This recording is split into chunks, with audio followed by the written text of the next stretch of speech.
Greetings, welcome to the Strange Net. My name is Rogel. I am, have been, and always will be your very own stranger. And we have a conflict to figure out.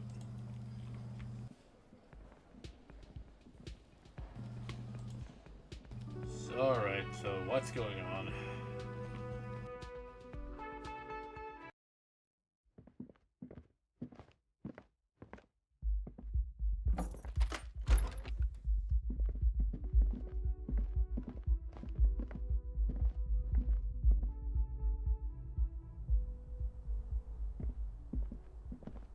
This window.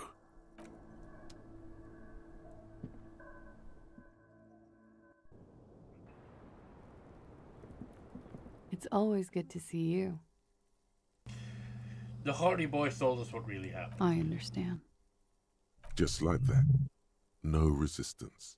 Her shoulders are slouched, her feet long and straight. You sent us on a runaround. I know. For what it's worth, I'm sorry. For all of this, for wasting your time. This is good.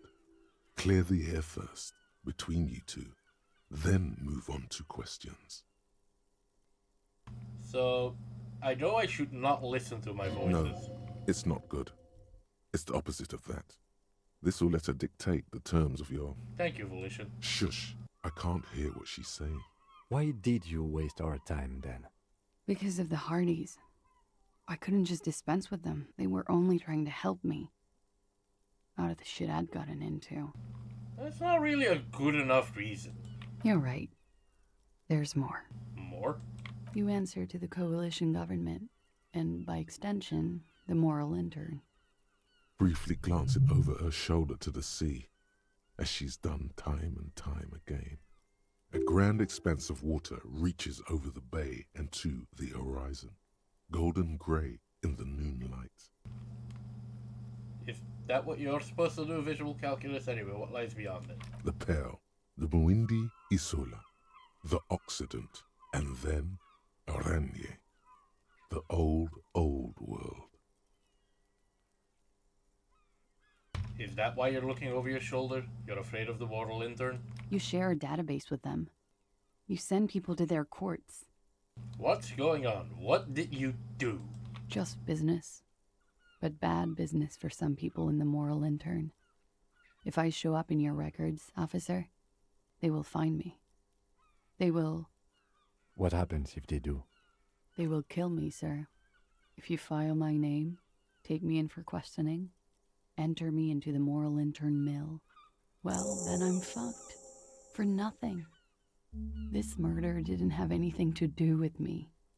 Actually, this murder did have a little to do with her. Thanks, Logic. That's very helpful.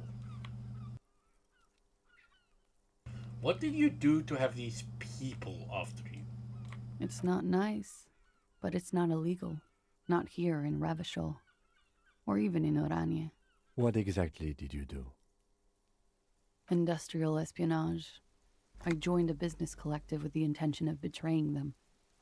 I did my job well enough to be asked to do it again. With a bigger company. The kind you really, really don't fuck with. I took their ledgers, 2 decades worth of accounting. I need the names of the companies involved and who hired you. The job was Lou's doing County Savings Bank. They sound small, but they're part of the Lou Scott conglomerate. That was the second job. The first was some printer company. You wouldn't know them.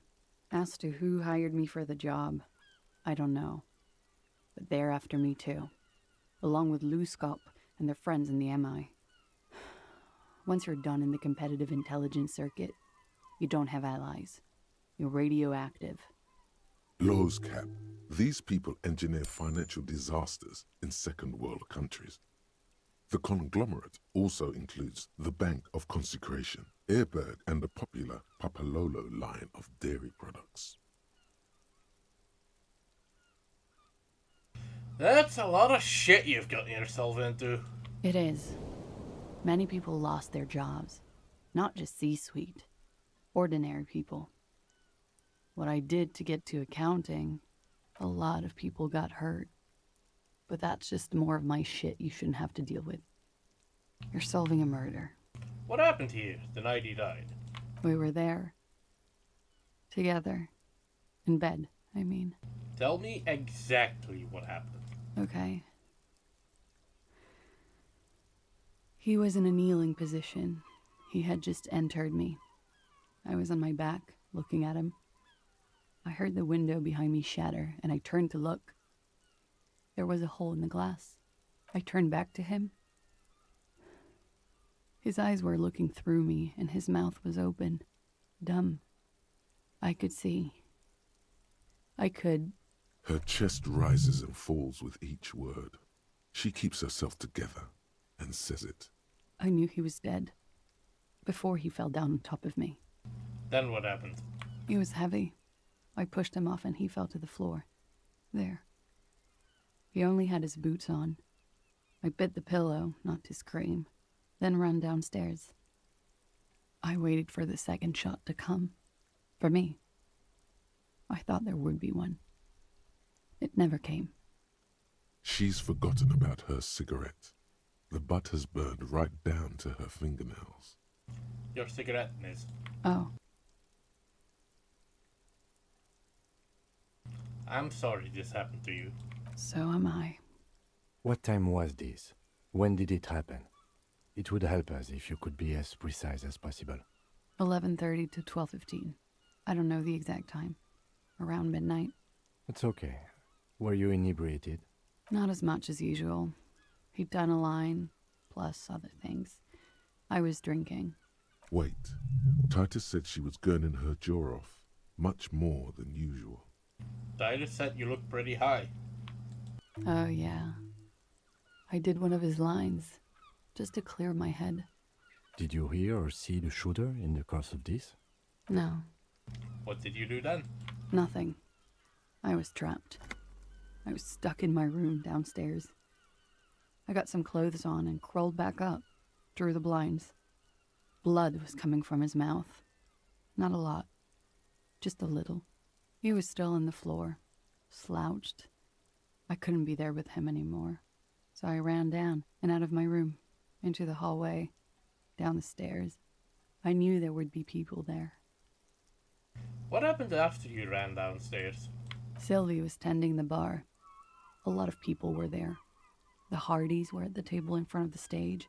I think the Union box was full. Ruby was there too. They were having such a good time. I sat down and they all welcomed me. I didn't even have to say anything.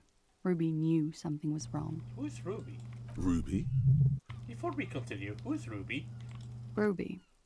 You know, the leader. The leader? Of what? The Hardy Boys. I thought Hardy was the leader of the Hardy Boys. Well, nominally, yes. Ruby's the one they go to when things happen, like things they need taken care of. She's the organizer. Okay, let's go on. What then? Well, Ruby said let's talk upstairs. I showed her the room. I've known these people since December. They know my situation, that I can't leave a paper trail. Ruby was the first one I told. She said she'd take care of this.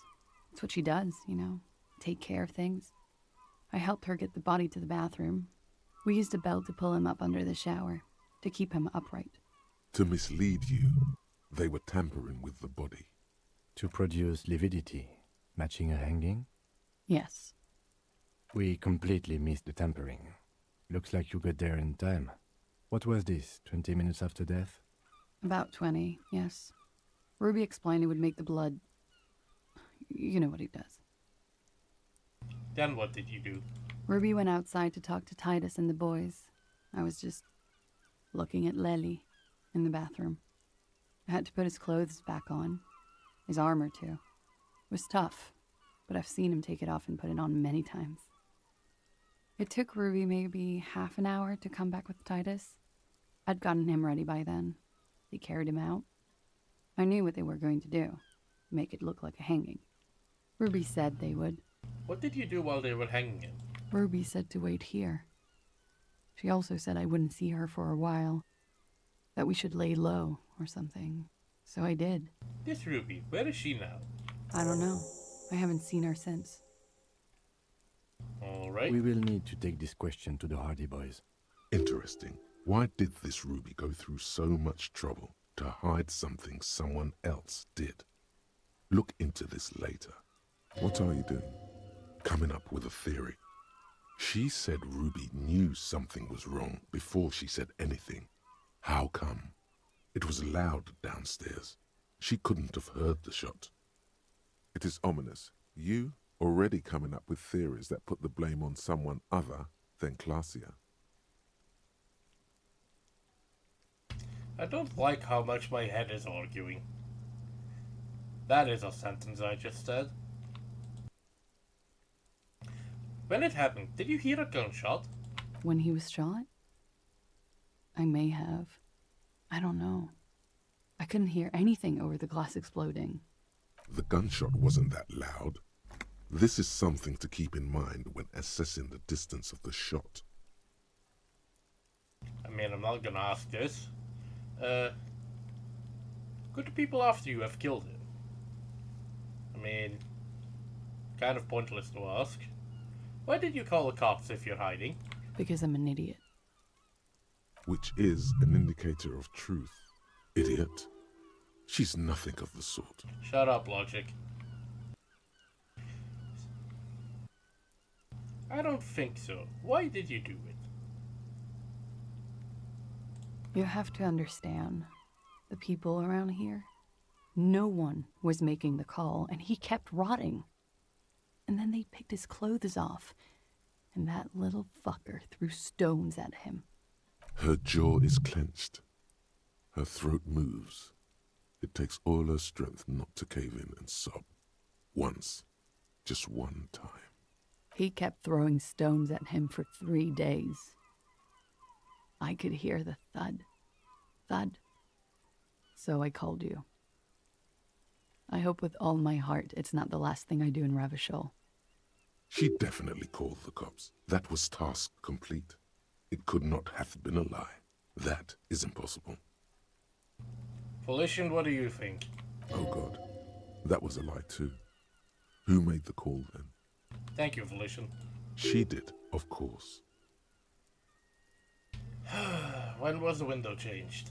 Last week, Angus and Titus's brother, I think he's called Tibbs, took care of it. I told you I'm a horrible girl. I told you things break around me. You should have another look at that window after this. Reconstruct the scene. It's right there. In her bedroom? Inside? Yes, you see the glass sparkling out of the corner of your eye. Well, I think we're done here for now. She nods, silently. Hey, Valand. She doesn't even smoke. Just picks up the cold coffee and holds it in her hands. He's thinking, are we done here? Or should we arrest her? She's a flight risk and she lied to you. She should be taken into custody. No, that won't be necessary. Just leave her alone. She's been through enough. She doesn't need this police brutality. This guy won't budge. You have to wake Multiface up, forcefully, if you want to continue pushing her. Multiface? In God's name, wake up! Who? What? Dear God, you've been lied to. She could have killed her lover and lied to everyone. She's not candid at all. She's smoke and mirrors and will-o-wisps. She probably didn't give you her real name either. Why would she? Arrest her immediately, before she further entangles you in her web of lies. Take it easy. Don't overcompensate with this course correction. Ask questions first. Yes, start at the top. Choose at the bottom. It's how we've always done it. No rush. See?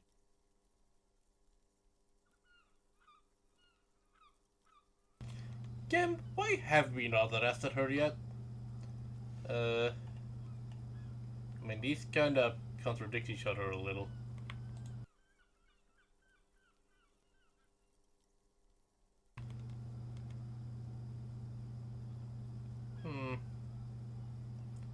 You know, I think you didn't make that call to the station.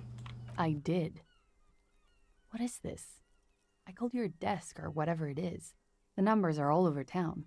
Call 8-100-2 for emergencies. There was an older woman on the other end. It sounded like she was smoking. She took my complaint. She coughed. That is the emergencies desk number. Anyone could know that, sire, by looking around and calling the desk. I don't believe a single word she says. What time did you make the call? Thursday night. It was late, sometime after 12. It checks out. Anyone could know the number, and that someone coughed, it means nothing. But I know the time of the call, too. I know I have not been 100% truthful with you, officers, but I am now. I don't think your real name is Glacia Mandu. I agree.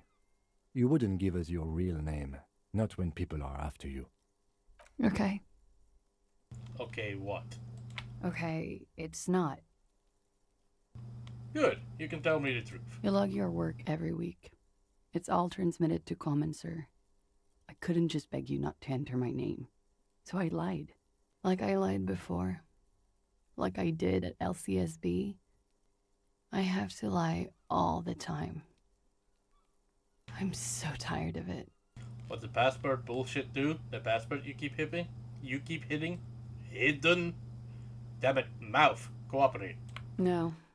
It's submerged in a plastic buoy on the coast, in the reeds. It just doesn't say Clausia Amandu. It says Anouk Mea Smit. Not how you would write that in Dutch, but sure. Falsified documents? Passport and visa. Given to me by my employer. I can't even use them. My employer probably leaked the name, Mea Smit, to hurt me. Why would they do that? I didn't show up to a rendezvous. They don't take that lightly. I didn't show up because I was afraid they'd do something to me. The job was finished. I'm just a liability now. Where is this boy? West of the boardwalk, in the reeds. On the coast there. I put it there when I first arrived. Haven't been there since. I'm not sure I could even find it now. I mean, the entire country of Oranje is basically the Netherlands as far as I can tell. I mean, it's named after the Dutch royal house, if that tells you anything. It's useless. West of the boardwalk in the reeds. We have to check this boy out. The lieutenant makes a note of it. You're welcome to it.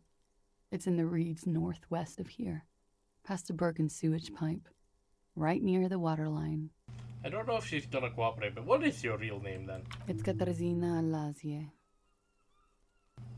That's not Dutch. It's a Grad name, Jimsk or Yugo-Grad in origin, not Occidental at all. Smells of motor oil, tiger, economic desolation, and rock music-infused alcoholism. Hold on, Katarzyna Alasie is not an Oranjese name, is it? It's not even Mundi, it's Grad. My parents were Zemsk immigrants, but I'm nationalized Oranese. All I remember is Oranje. Alasie is my father's name. Kinda sounds Polish. Which I'm sure is intentional.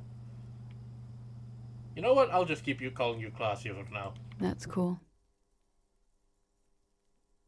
No need to compromise her quite yet. She nods, her back straight, ready for whatever is next. Okay, so Kim, why haven't we arrested her yet? There may be grounds here, at least for an extended detention. A little whimper. The young woman hears you. She's looking around. Okay, so she lied about who she is, and lied about making the call, but that doesn't mean that she killed him. So I actually don't feel like arresting her. Let's change the subject. She slowly lights another cigarette and steadies her breath, as if in the presence of some tiger. You are. This is not the end of this. What, Half-Life? What does that even mean? Well, let's return to this later. Can I talk to Kim about Yes? this? I'm not talking about the pail. He didn't want to talk about it.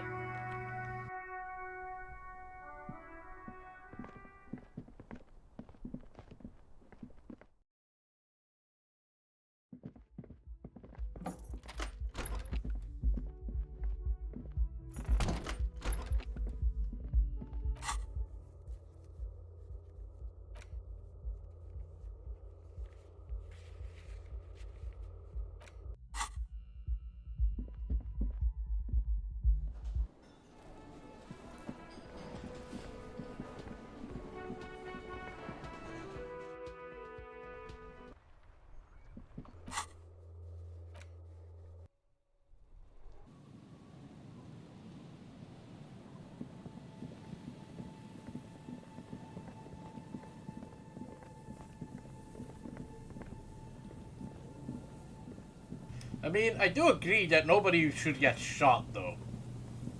Like...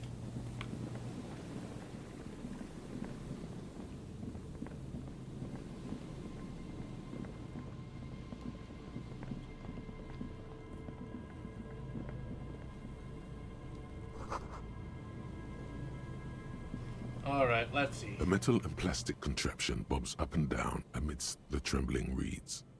At first, it just looks like trash. But if you look closer... That, over there. Must be the boy class you told us about. The one she hid her passport in. We should take a look. Ooh, hidden things, secrets, lies. You lift the boy out of the water without much effort. It's not tied to anything. The cords dangling from the bottom appear to have been cut. Okay, examine the ball. The number 11 has been written on the yellow plastic. It hasn't been in the water for very long, but it's already discolored and slimy with silt. A latch holds it close, but only just barely. The brittle metal of the latch has cracked. Simple construction. Very unsafe. Shake it. There's something in there, splashing around. Fuck it, let's sniff it. It smells like you would expect it to smell. A concentrated version of the coast. Salt, industrial slop, and decay. The water this side of the peninsula is cleaner. Actually, smells a little salty. And open it. A shot glass's worth of seawater pours out. Some algae, and nothing else. Well, damn. We're lucky it's still here. A little longer than it would have floated away. We still got here too late. There's nothing of use here anymore. No documents. Who do you think took them? I have no idea. Well, it's a disaster. Everything's ruined. I wouldn't go so far as to say that. This is only a small loose end, but I do wish we knew who took the documents.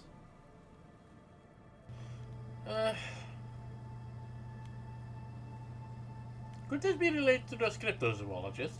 In my experience, cryptids are generally uninterested in travel documentation. We should go. You could ask the miss what she thinks. Later, if you have the time. Though you doubt she'll tell you much at this point. Alright, let it be. I mean, I only think that because they're right fucking here. Hello. What can I do for you, officer? Lana seems pretty easy for you eager for you to return. And I'm eager to return to her, I assure you. But I can't leave before we finish with these traps. My wife understands that just as well as anyone.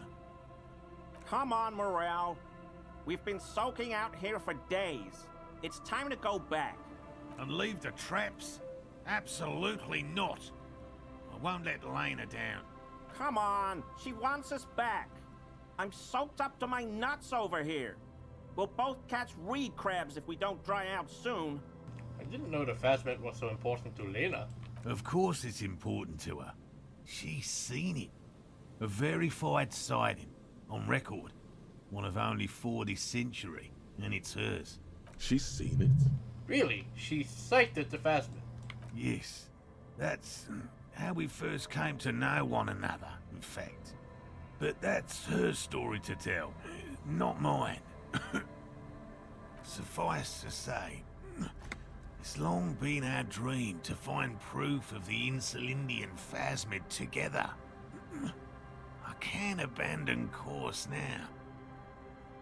Maybe you could go back to the whirling, warm up, come back to check the traps later. No. The traps need to be monitored on a regular schedule. What would we do if the phasmid were to starve while we were sipping tea at the hostel? He's dead set on this. I could go for some trap setting. What if we check the traps for you? I didn't expect you to take such an interest in our work here, officer. Cryptozoology and detective work are very similar. Yes, indeed. Both require a great deal of research, attention to detail, and, above all, persistence. Where are the traps? There are 4 in total. One is to the south, on this little peninsula, by the boathouses there. It's very near. Another we set in Land's End, to the northeast. It's behind a small sand dune there, on your way to the old radio tower, after the church. The third is set near the canal, where you crossed, by a concrete slab.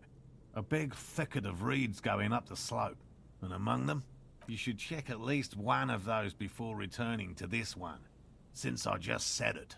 This one's more of a technicality, but still, better safe than stupid. That seems like a lot. Do we really have time for this extracurricular venture?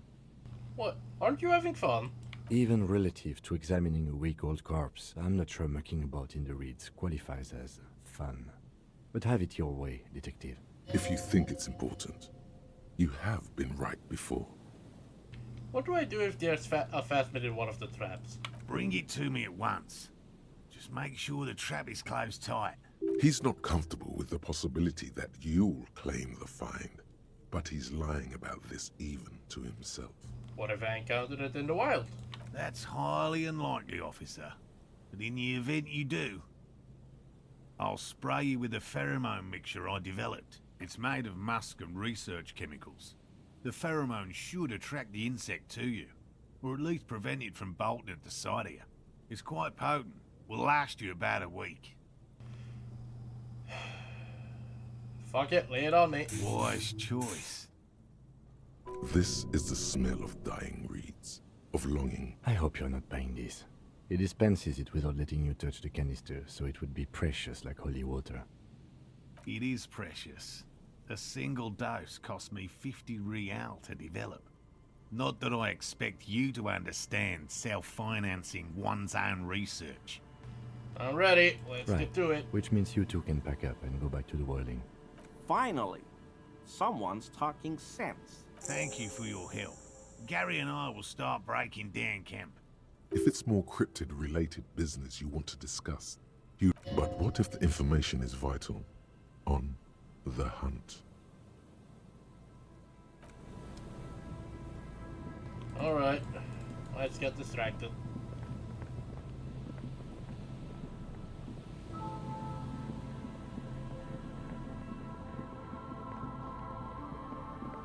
Before we go back to the heavy shit.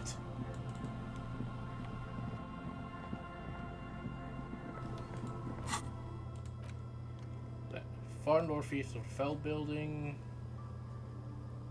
The one he just set up. Near the boathouses west of Fell's building. And near the canal access points. There's a trap in the reeds at your feet.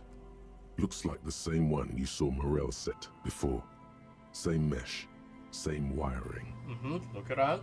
Behind you, a ruined residential building looms over the reeds, shielding them from the wind. They rustle confidentially, in tune with the pitter-patter of the rain. When this district was booming, the reeds were kept at bay. Nothing obscured the freshly painted facades. Nowhere for drunks and adventurous teenagers to hide. Now only the wind blows. Reach for it. Locusts are crawling around in the trap, confused but uneaten. You see no carnivorous reed phasmid gorging on them. Big surprise. Anyway, 1 down, 3 to go. I don't need to grin. I'm not expecting to find anything. I'm just helping some citizens and getting some fresh air. I meant no offense. Just... Thank you, Kim.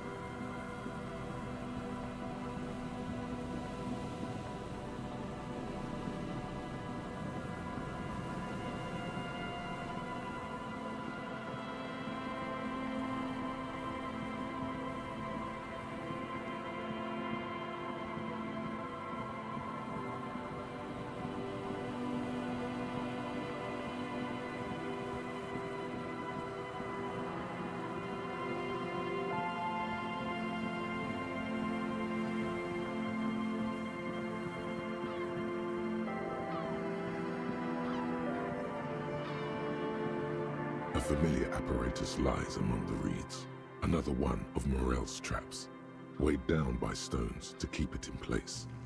The reeds shake sadly in the coastal breeze, weighed down by rain. They seem to be waiting for something. The wind picks up here, near the cape's end, surrounding the narrow strip of land from 3 cardinal directions. It's cold for this time of year. And reach for it. This trap is also full of panicked locusts. No sign of any cryptozoological beast inside. Another empty trap.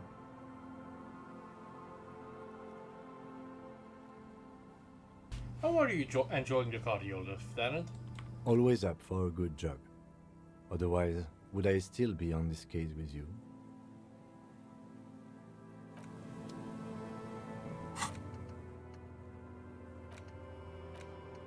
Alright, I should talk to the Python players.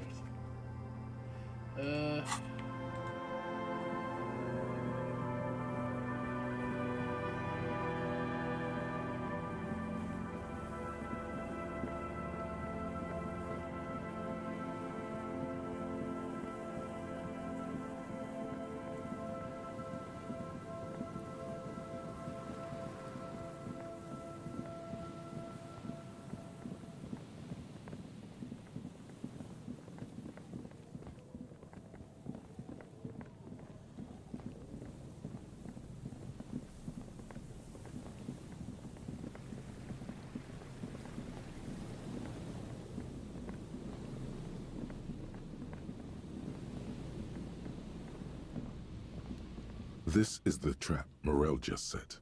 Checking it over, he said, is just a technicality. But Look around. the reeds by the abandoned campsite hiss and shake in the lazily falling rain. It's good the cryptozoologists left. This isn't a very cozy place to stay night after night. We're waiting for someone fair to say. The later it gets, the colder. Remnants of the camp can still be seen in the sand. The fire that's gone out. You feel strange, somehow. Reach for it. Nothing but locusts in this trap as well. Definitely no cryptozoological monstrosity. Empty as all of them. One more of these and we're done. Alright. The lieutenant Just put it stretches down.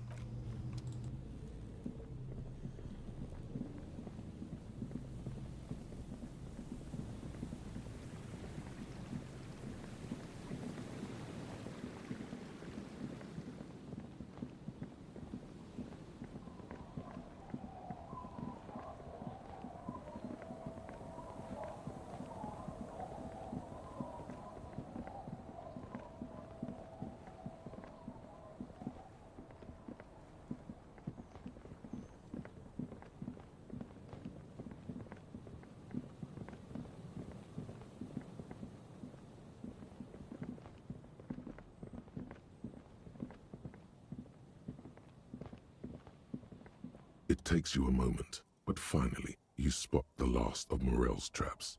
This one's partially obscured by the reeds. The reeds bend forlornly toward the sand. Some tufts have been crushed. The broken stalks seem like a rebuke. The sound of the city hums in the east. The constant, distant song, louder on this part of the coast, nearer somehow. And there's that cold again. always the cold. And is there something in this one? The trap feels light and silent as you pick it up. Something is different here. No locust. No phasmid either, but still. Look closer. Well, the bait worked on something. This doesn't mean it was a reed monster, though. Unless you see one in there. I just see an empty trap.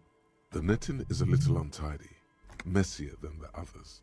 Like someone or something picked up the trap and shook it before dropping it back down on the ground. I do get the feeling that someone or something may have messed with the trap.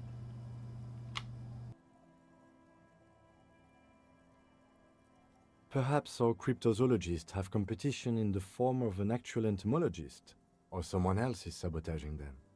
I could present more theories, but then I would be taking this on as a case, which I'm not. Yeah, probably wasn't a phasmid, but still, Morel needs to know. We did, sort of, promise to tell them, didn't we?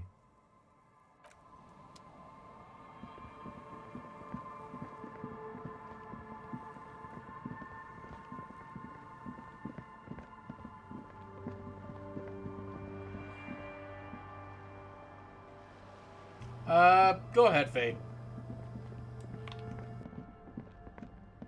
I'll have a talk with the pit-up keys then.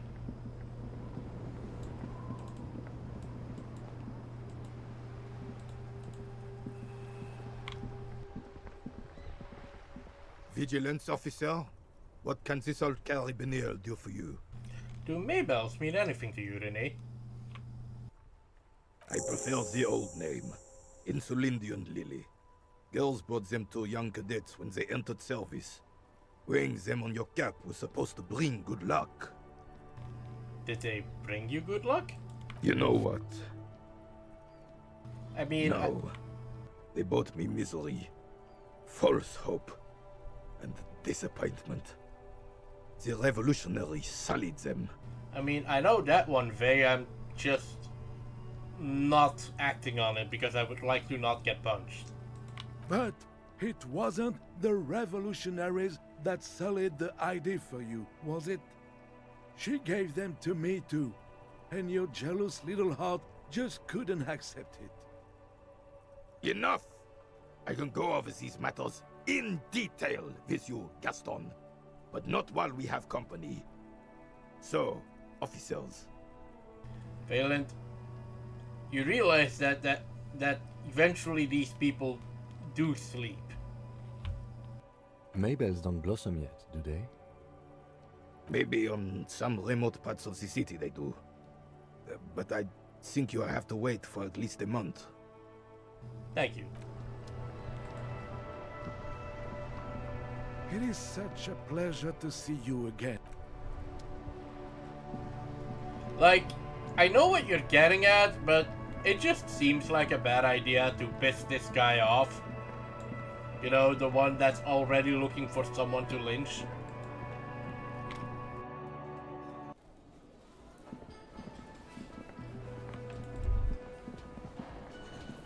Oh great, an empty thought bubble. Oh, how useful. What do I do with this?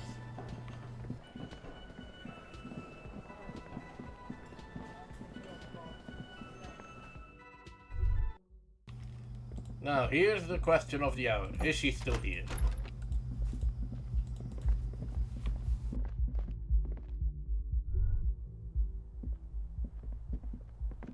This window is pristine on the inside.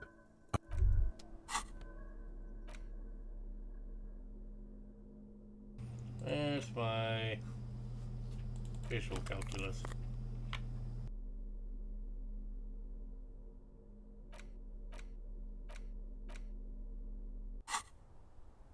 This window is pristine on the inside, unlike the one next to it. Light from the desk lamp reflects off the glass in an untarnished golden halo. I don't know what visual calculus is gonna help here, but what happened here?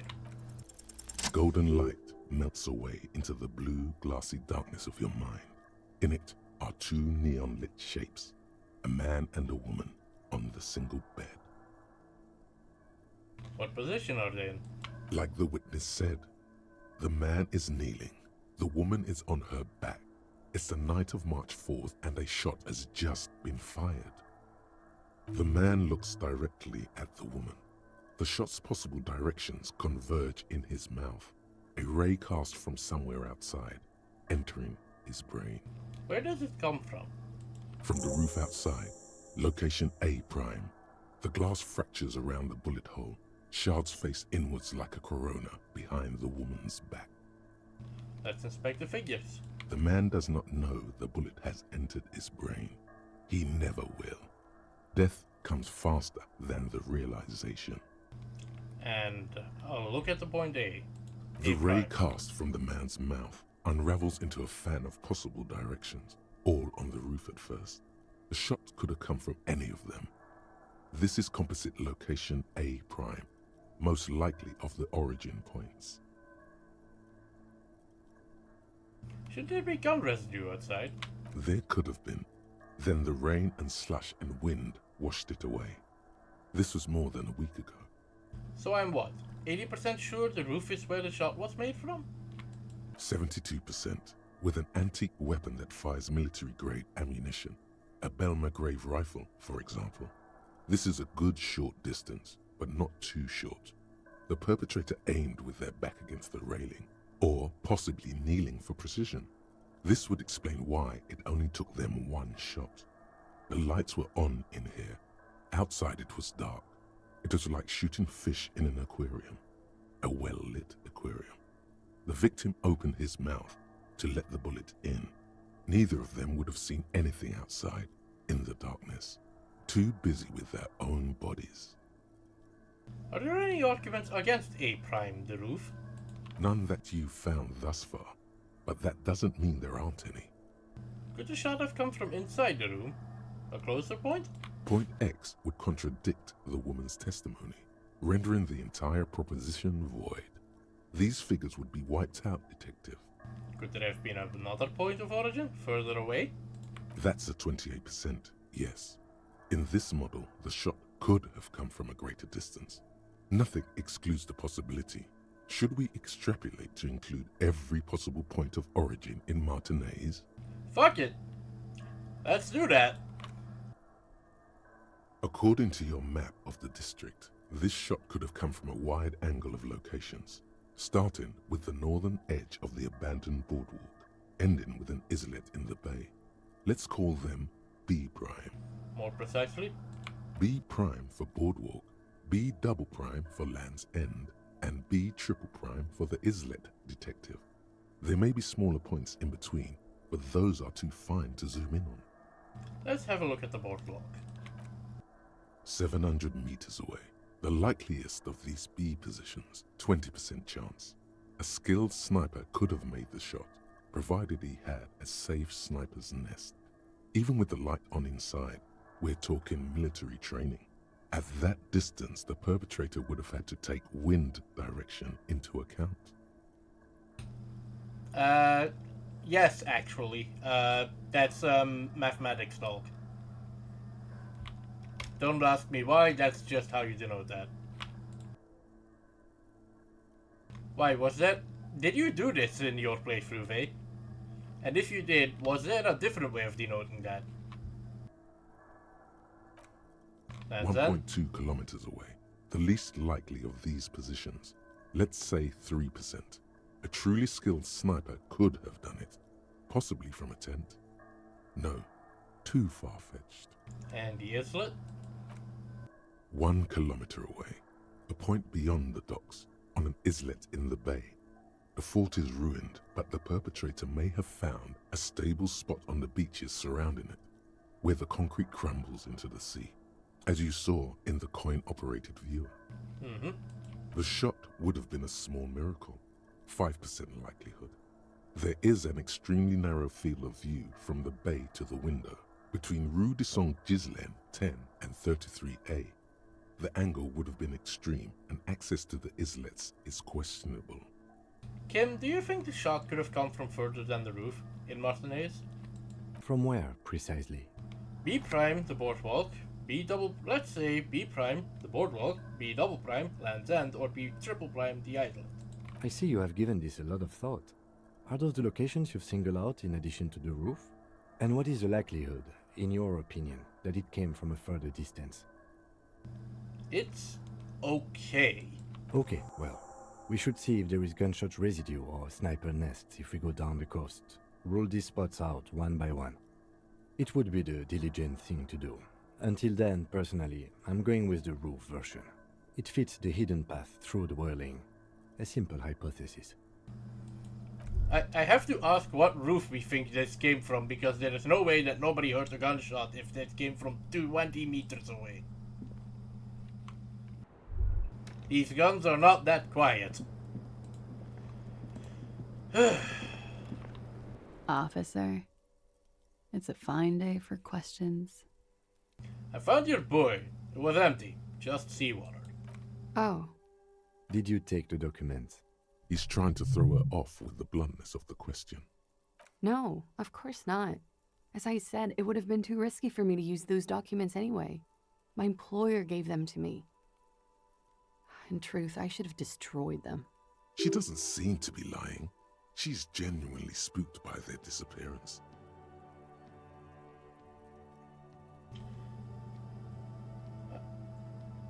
Perhaps I'll file this under a theft of some kind.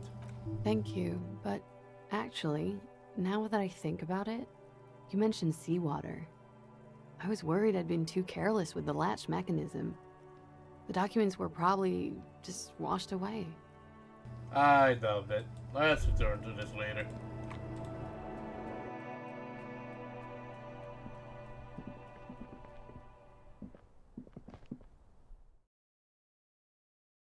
Titus, friend, we have problems.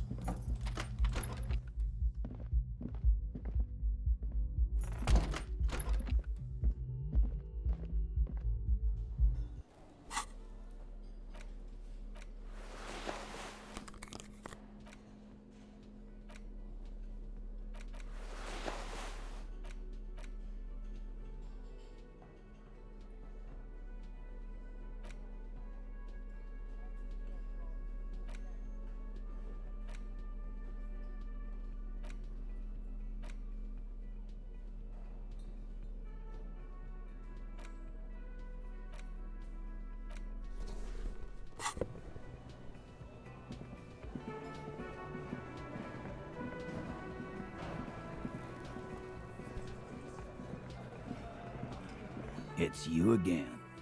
What is it?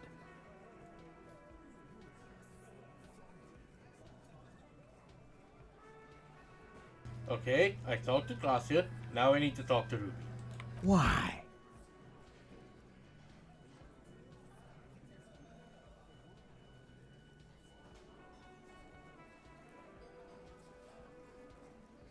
A civil war is brewing, and the only way to prevent it is to solve the murder. That means talking to Ruby. Sounds like you want to push this steaming pile of shit on anyone. And now you pick Ruby. Well, not on my watch you won't. Ruby's one of us. We're not gonna throw her under your moral intern steamroller. Fuck that shit. And fuck you too, moral Thank you, Shanky. Ruby is missing. If you hide from the police in a murder investigation, you become a suspect. You know how it works, guys. That's nothing. That's just legalese. You don't even have a sound theory. I don't want to be rude, but we're trying to get some R&R here. Think you could fuck off now? I think we'll keep sticking around, Titus. You'll be surprised at how quickly a theory presents itself if you keep looking. Alright, let's do this.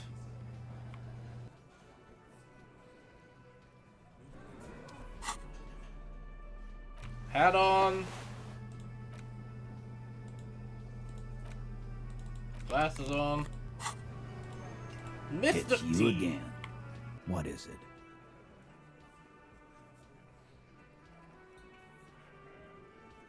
And last resort, Phelan, calm down. Alright, let's present a solid theory. A sudden flash of lightning in your neocortex. The hostel cafeteria is lit by its airy blaze. floor plans, bullet trajectories, webs of human emotion, all channeled into a single thought. So why are you so sure Ruby didn't off him? Because she was here, all night, with us. He's cobbling together shit so he can put her away. It's Cop 101. She was here all night? 11:30 to 12:15?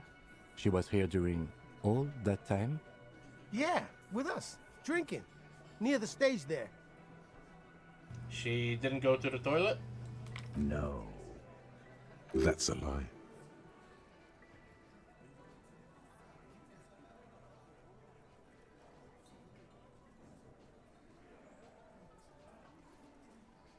You know that's not the case. All right. She took a fucking leak, okay? For one moment. Maybe went out, too. She has a complex operation to run from her lorry. She's a busy girl. Always has been. This complex operation is probably something illegal. Just 'cause she was gone for 5 minutes doesn't mean she magically got to the roof and shot the merc. I've been through this. It's not plausible. He's been through it. That means he's suspected her too. All right, we're in. We got Ruby unaccounted for sometime during the window. This was crucial. Now let's place her on that roof.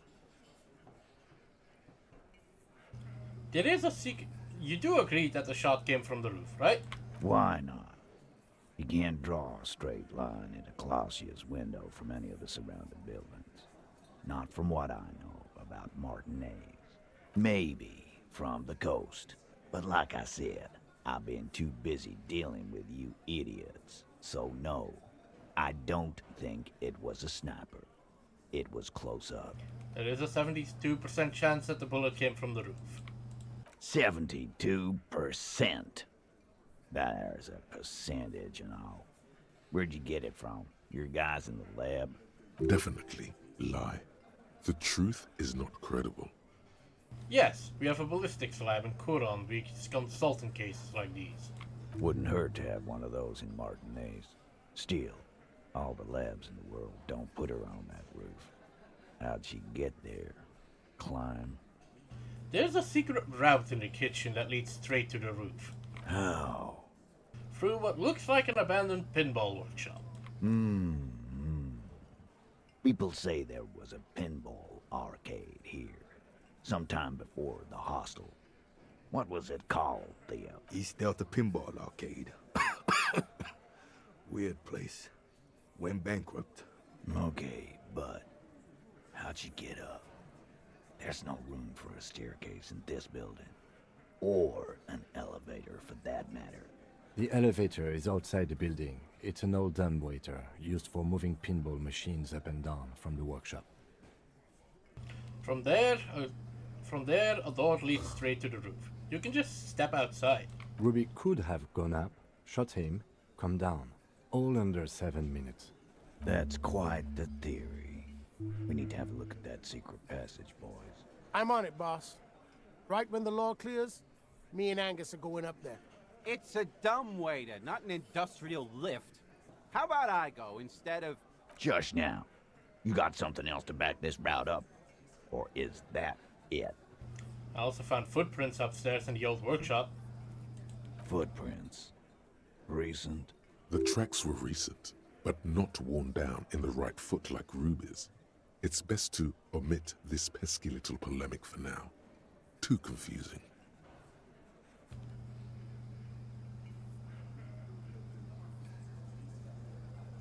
Do we know that Ruby is the odd soul? Recent, a week or two. That close, huh? How fortunate.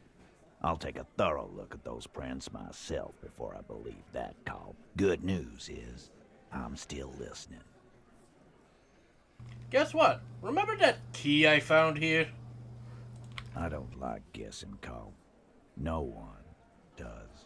It opens the steel door in the kitchen, the one that leads upstairs to the roof.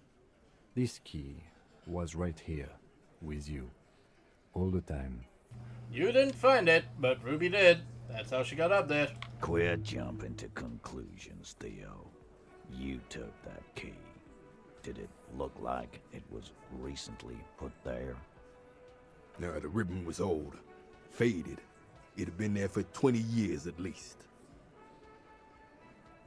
She could have just put it back there once she was done. Why? This doesn't make sense. It's damn interesting, but it doesn't fit well, and you know it. It doesn't fit well, but it fits. And he knows it.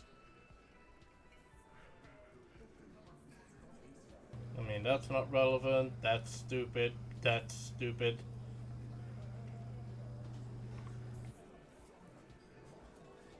Have we firmly established Ruby could have had access to the roof where the man was shot?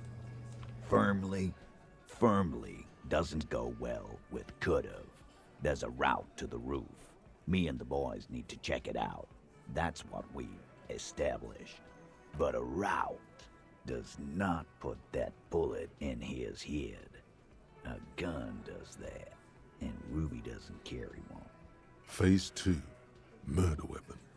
Get a gun in her hand. If not that, then at least a shadow of a doubt. In the shape of a gun. Just don't contradict yourself. If it doesn't sound like Ruby did it, maybe keep it to yourself. But what if you miss interesting information that way? The choice is ultimately yours. But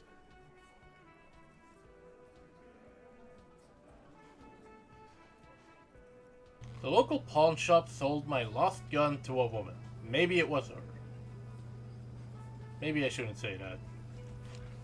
Guys, this is Revachol. Anyone could get a gun around here. Anyone. Look, fucko. Ruby and I are pretty tight. She would have showed me the gun if she had one. She knows I love guns. Yeah, everyone knows Glenn loves guns. I don't know, Glenny. Ruby's a little secretive, isn't she? True, Valent. Wasn't like she told you every little thing. look who's finally speaking. Ratty's been uncharacteristically quiet since you started theorizing. Maybe he has something to gain from implicating her.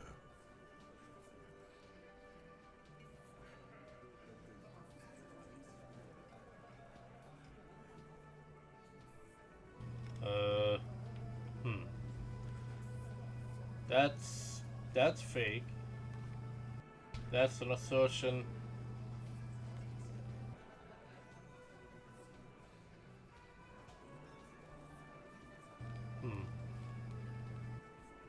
So you like waving your guns in people's faces. Doesn't that mean she does too? Nah, man. She'd totally wave her gun in your face if she were here right now. And you'd fucking piss yourself. It's clear this one is protective of her. Easy now, Glenn. What he's trying to say is, people who don't have guns don't shoot people. You need a gun for that. You can't prove she has one. You don't need to prove anything. Doubt is enough for now. And Titus must have some. Let's show them the fucking rifle. There are weapons like these just lying around in Martinez. That looks antique. A Belle McGrave. It's inoperable. Where'd you get it? There's a cellar under the bookshop. It was in there with others just like it. 20, maybe 30 rifles, Titus. Also broken, but still, there were too many. And there must be other caches too. God damn it. We need to close that dump down for good. Okay. I see your point. There are guns lying around. Damn it. I thought we'd found all the old spots. Why was that still there? We just missed one. Ruby doesn't know this place, boss. Just these cops digging up shit. I have analyzed the bullet that killed him. It was jacketed. So it had to come from a breech-loading rifle. Military grade. Not even you militia monkeys have those. This goes against your everyone has a gun theory. If it was military grade, how Should've figured Ruby that. get it? You just showed him a breech loading gun. I just showed you a breech loader that any child could have. A broken old broomstick is what you showed me. But point taken. Time to really close the deal. Show them the bullet. This is the bullet that did it. 4.46 millimeter. The Belmograph uses the same caliber. The blonde man looks at the mushroomed Deathbringer in the evidence bag and says, Yeah, the bitch is jacketed all right. 4 millimeter too. Whoa. Well, goddamn. It's not proof, but it's a possible murder weapon. Close to her. Too damn close. You have been thorough. I'll give you that. I didn't say I'd prove she had the murder weapon, just that we need to find her. All right. Keep talking. I'm getting a bit curious about some things myself. T, we're not seriously considering it, are we? Ruby wouldn't do this. Why would she do something like this? Phase 3. Motive. The last component. It's not why did she kill it. It's why did she organize a cover-up. And I suppose you have a theory on that. Could have just been covering up for herself, Titus. Think about it. Why go through all that effort? It was her idea, wasn't it? The hanging. You went along, but she suggested it. She had, like, a fully formed plan and shit. Right when she came back downstairs. Really, Shanks? Claudia wanted to talk to another girl, that's all. She was just the first one up there. I could have come up with that plan if I'd have been first. Time for a logics demonstration.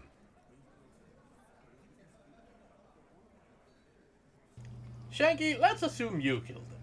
I didn't do it, fucker. It wasn't my plan. You probably did, though. It's just a thought experiment. Think, Shanky. You killed him. You got up there, shot him, got down.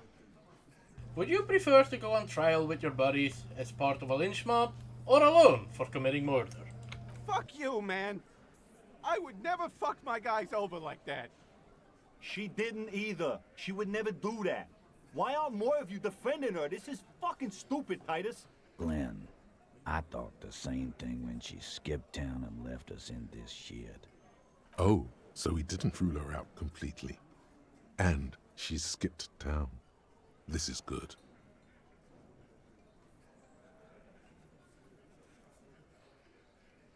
Maybe she killed him because she thought it would curry favor with you. You had expressed, on occasion, your dislike of the mercenaries' presence in Martinez, right? Whack someone in my district? That doesn't carry much favor with Titus Hardy. She has to know that. Titus, you have to see it. Things don't add up. We need to talk to her. Silence. He looks around the room. The old man in the corner nods. A very small nod. And a trickle of tobacco spit on his lip. Yeah, I see it. There's one more thing I've been wondering about. Ever since you asked me where she is. Add it to your list of suspicions, if you want. I don't know where she went. She just got up and left. Got real scared, too. Wouldn't tell me where. However hard I asked. Want to know why? Why? She was afraid I would tell you. Maybe she was right. By now, I probably would. She knew there's evidence on her, and she knew we'd find it. This is typical suspect behavior, why fleeing is always incriminatory. Perhaps. Ask her if you find her. It won't be easy, though. She made sure of that. When did she leave? Friday afternoon, when you first arrived. I got word the RCM was in town. Then she came in to see me. Told me she was leaving. That's when we had our little conversation. What was she scared of? I told you. You. Me, as in the RCM. No, you, as in the cop with the sideburns and the disco clothes.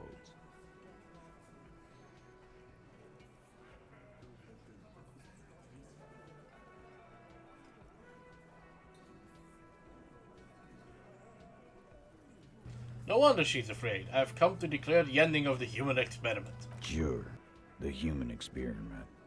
That's real funny. You know, when I first saw you limping here, I thought she was paranoid or sniffing her own supply. But now I'm not so sure. Do you have any clues on where Ruby went? She's not far. We know that much. She didn't take her lorry, so she's on foot. Good fucking luck, man. She knows this place like the back of her hand. You'll never find her. Yeah, Al. And we won't either. She's not really a hardy candidate anymore, is she? She's not, Glenn. What else did she tell you about me? She said you have a funny taste in clothes, and that you won't stop. Won't stop? Until you have something on her. She said she's heard of you from Jamrock, that you're a human can opener, that you play suspects against each other, open them up, like cans. And then when they're all empty, just move onto the next can. Don't look back unless there was something you missed. Fucking hell. Titus, did he just... Open Angus up like a can? Yes, he did. Now, we can whine about it, whack him, or we can go on with our lives. I'm having a go on with our lives kind of day, Al. How about you? Silence. He nods. Anything else? Anything? Yeah, there was something else. She wouldn't tell me, though. I could see she wanted to. It was burning on her lips. This called Titus, this called Pete. But she was too scared. Have you looked for her? A little. On the coast. Where have you looked for her, more precisely? More precisely, on the coast, past the waterlog. She's not here, so I'm thinking she's there. Who's doing this looking? They're all here. You're all here. Who's out looking? Lizzie needed some air. The gardener? But so she didn't go to tell Evrard. No one goes to tell Evrard anything. He knows what he has to know. Fast. It's called a radio, you believe. The gardener may have played you a game when she stormed out. She has her own plan. Can you tell me where on the coast I should start looking? Sure. There are some shithouses there. A cinderblock town. The fisherfolk there refuse to unionize. So, that's one place we haven't looked. I hear they have a shack where junkies sometimes crash. Time for you to step up. We will start there. One more question. What does Ruby look like? Boyish. Hair's red. Dyed. She looks like a lorry man.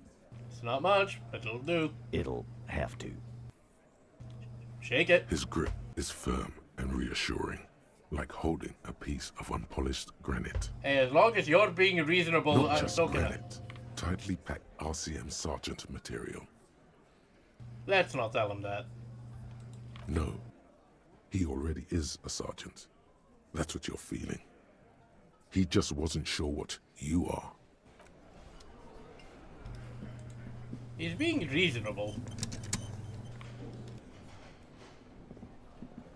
I can work with him. Alright. You think you have a pretty hot suspect right now, don't you?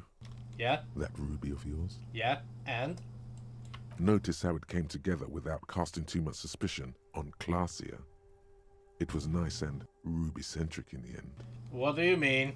Anything strike you a bit off about this mishmash?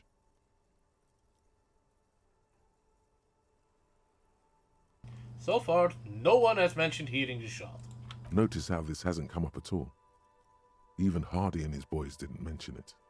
Neither did you. Well, the bullet didn't have to come from the roof. It could have come from anywhere on the coast. Absolutely. It could have come from anywhere, but you're suddenly so certain it came from the roof behind the window. The bullet was jacketed. Those don't just lie around everywhere, do they? Good point. It is rather rare these days, but do continue. Turns out the bullet was an antique. True. Strange how you conducted the whole advanced ballistics analysis, and then hand-waved it. Oh, I'm done thinking about it. That's right. Finish thought. Just finish it, and conveniently go on. She's watching you leave right now, you know that. Free as a bird on that roof, lighting up a cigarette and thinking, am I glad Ruby's in this shit and not me? Don't listen to this guy. The theory was solid. He's just jealous. Move on. It's no use harassing her further. Yeah, I mean, we aren't getting anything on her at the moment, so,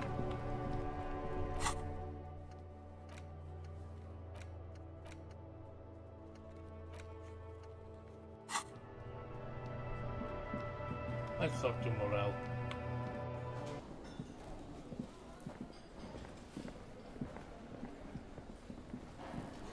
Who's this guy? Oh wait, that's Caddy, I think. Morel! It's great to see you again, officer.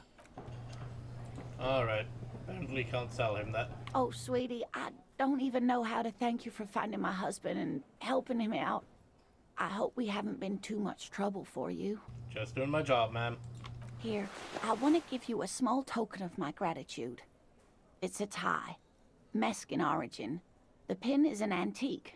Quite special. The little silvery knob holding the tie together feels warm in your hand. It's in the shape of an avian skull, with 8 eyes. You could ask her about this when you get the time.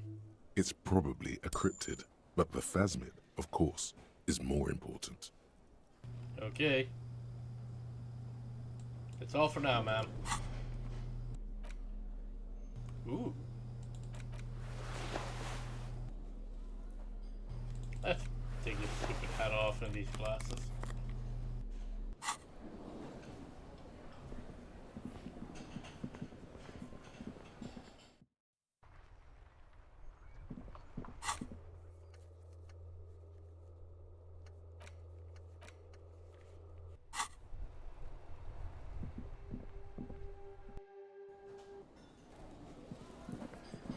Now, Mr. Mora. Haha, nothing like the gratitude of a good woman. Now then, what can I do for you? He tries to play it cool, remain professorial, but inside, this man is itching for some news on those traps. So I checked all the traps. Good. One Okay. One of them was empty. Completely empty? Yes, there was nothing in the trap. No locusts, no phasmid. No locusts? No phasmid either? That's not ideal, but... It just means the Insulindian phasmid is even more clever than we thought. She's engaging in a well-known self-deception called motivated reasoning. You should correct them. Of course, more clever. Yes, the Phantasmadeia picked off the locusts and escaped. This is good news, though we'll have to reconsider the design of the traps, make them more secure. Another trip to the Reeds. It's not very scientific to reason backwards from a conclusion you want to be true. I appreciate your concern, officer, but please leave this to the experts. Unless you have an alternative hypothesis you'd like to venture. Actually, no. Excuse me for getting emotional. This is a big deal for us. You've helped us twice now, and brought some great news too. My gratitude, and the gratitude of the Société Cryptozoologique de Ravachol, is yours. Heartfelt gratitude. But does it feel like closure? What really happened? Some kind of foul play might be afoot. Theft? Thank you, it's an honor. We should probably return to our main investigation here. This has been refreshing, but... Helping cryptozoologists isn't really a priority for our organization, is it? The lieutenant looks out the window.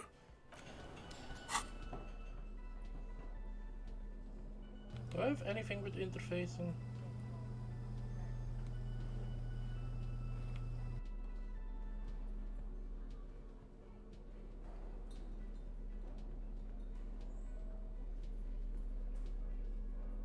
God, my clothing collection is a mess again.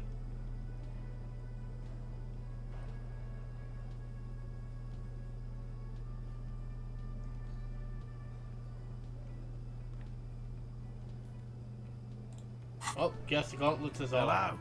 Lena and I were just discussing the design of the new trap. Dear.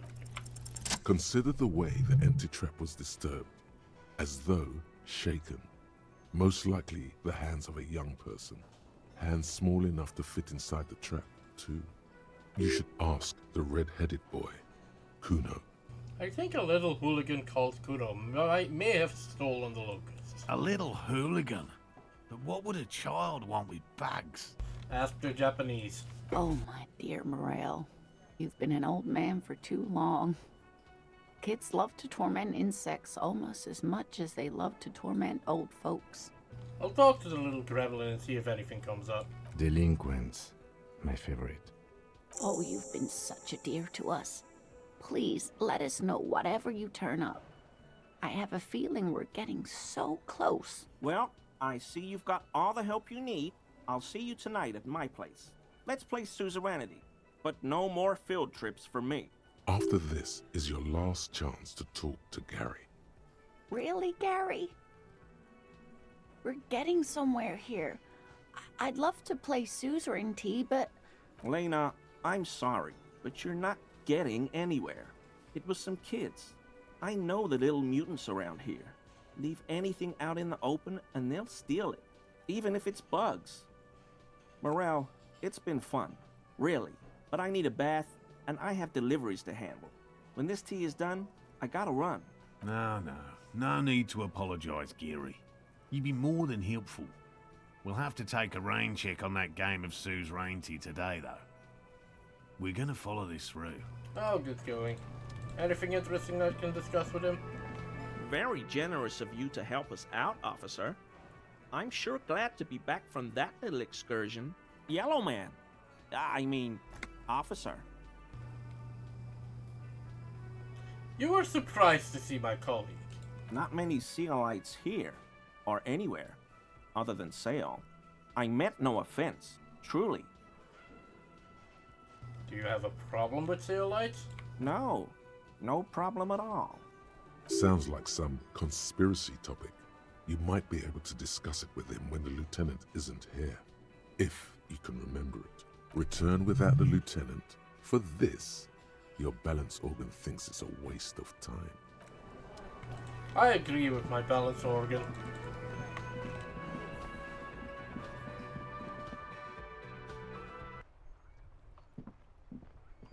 Alright, let's talk to Kuno.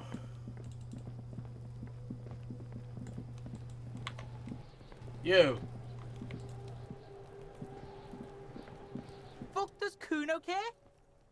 You wouldn't happen to know anything about any missing locusts? No, Kuno doesn't give a fuck about bugs. So he knows locusts are bugs. Oh my god, I told you that shit is lame! Shut up, see. Now they're gonna take you to lame prison! What's this about? Deny everything, Kuno. You need to lawyer up. Kuno's not gonna say anything without his lawyer present. There's definitely something going on here. Remember his pig's head shack? You should check it out. Alright, I'm off.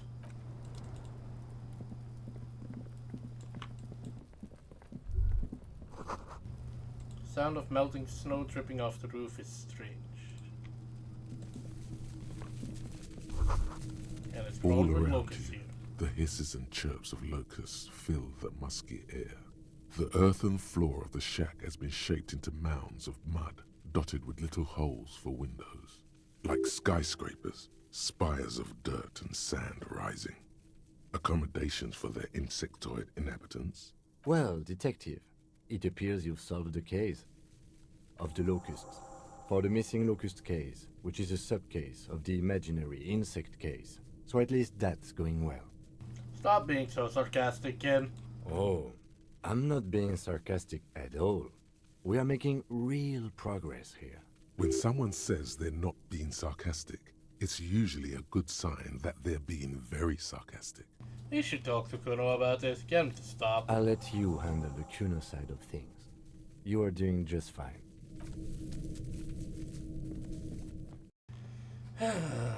Why did I sign up for this? See. Fuck does Kuno care? I know you took the locust from the trap descriptor, so well, I'll just head up. Yeah. Kuno took the bugs, so what? You say you don't give a fuck about bugs, and then you go and build a whole bug down. It's not Bugtown. It's the city of locusts. Locusts aren't just bug shit. They come out of the sky like a fucking shadow. Shit descends. Stop! You stop. It's like their fucking night. Locust City, Night City, City of Rage. There's a tug of war over the name of his fantastical city. It's almost too big for his imagination. The girl forces herself to watch again, the corners of her eyes twitching from discomfort. What are you? What are you, some kind of artist now? Maybe I am. Did he just say I? Kuno usually calls Kuno Kuno. Hold on, did I hear you right? You just said I. Kuno made Kuno. Kuno says whatever the fuck he wants. There are no rules here, pig. I fucking say I when I wanna, and Kuno when I wanna. Kuno's free. Kuno's free to fucking die, bitch. This is what he sometimes does when things get tense. That's great, Kuno. You should listen to your friend. Nah, that's great, Kuno. Oh my god, Kuno! He's gonna make you totally lame in, like, 3 seconds. Don't let him, Kuno. Yo, fuck you, see? Kuno can be what Kuno wants to be. Kuno's his own man. Kuno's free. Kuno made himself into Kuno. Kuno can make himself into anything. Kuno can make himself into a pig if he wants. Kuno can make himself into a... Kuno doesn't give a shit. Don't make yourself into a pig, Kuno. You'll have to take me away. In it, you hear snow melting, dripping from the eaves. Someone closing a window. That depends on the choices you make, young girl. Without a word, she disappears entirely behind the fence. For once, the boy is lost for words. He turns completely red now, with splotches of white beginning to appear across his face. You've got him. Now convince him to leave the cryptozoologist's traps alone. I need you to stop taking locusts from the traps. The cryptozoologists are trying to find something very important those locusts are bait. I don't give a shit. I don't need the locusts anyway. Shit is all lame now. C was right. The girl's face appears again, above the fence, just long enough to make eye contact with Kuno. Okay, now that's settled. I'd better be The off. fuck are they trying to catch anyway? None of With your the business. traps? Yeah, whatever.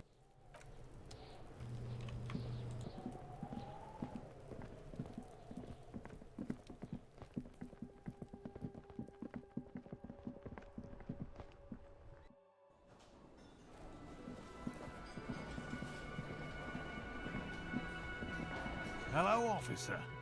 I think I almost have it. A new trap design, that is. I know you're skeptical, but I have a good feeling about this. I had a chat with Kuno. He promised to stop stealing the locusts. So he was just a child. Thank you for telling us, sweetie. This is good news, right? It means we can try again. She acts chipper, but something's changed in her tone. A hidden worry. Something is secretly gnawing at her confidence. It's not this Kuno kid or the missing locusts. It's something else. Yeah, you're right. We just need to restock the empty trap. Then we'll need to inspect the traps one more time. And then maybe we can.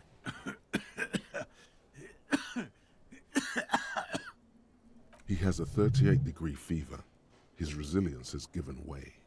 Darling, I told you to take it easy. You're getting sick. Maybe it's time to go home. You're right, you're right. We can come back next season, when it's warmer. That's just something people tell themselves when they fail.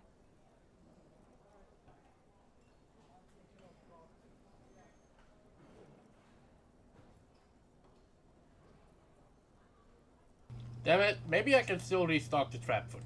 You can? Fine. It's better than having these people get pneumonia on the coast. But after this... He wants to see this tale through, as much as you. Otherwise, he'd have stopped this already. But he cannot let it drag out after this. Really? It's too much, officer. What Morel means is we're grateful for your help. Here's a fresh fractured locust. They should slide right down the funnel. And thank you again. We will definitely mention you, should this lead to a discovery. I'm not talking co-discovery, of course, but, I'll get going.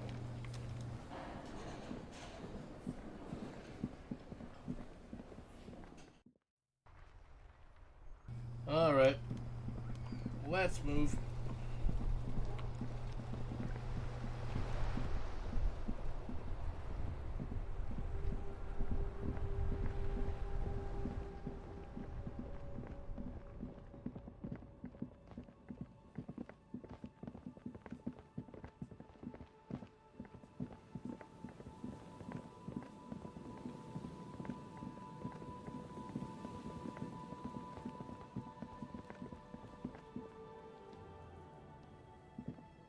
The trap stands empty amongst the reeds. No insect sounds or movement around. Only the reeds' melancholy rustling. Release the locust. The locusts, dazed from being transported, slowly begin to acclimate to their new surroundings. They're not really going to get the chance to get comfortable here. Good, now that's done. When do you think we will return to our impending apocalypse of a murder investigation? Don't answer that. It was a rhetorical question. Thank you, Kim.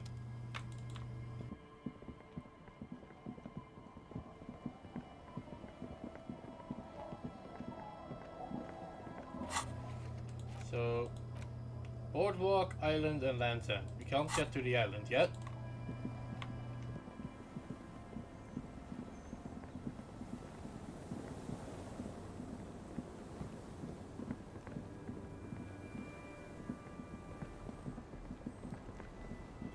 I did notice that their description kind of matches Sunita's skull.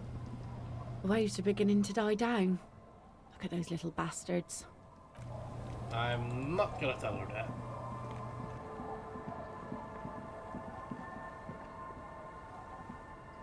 Our tenant, the policeman. I hope the waves don't keep you up at night. What can I help you with?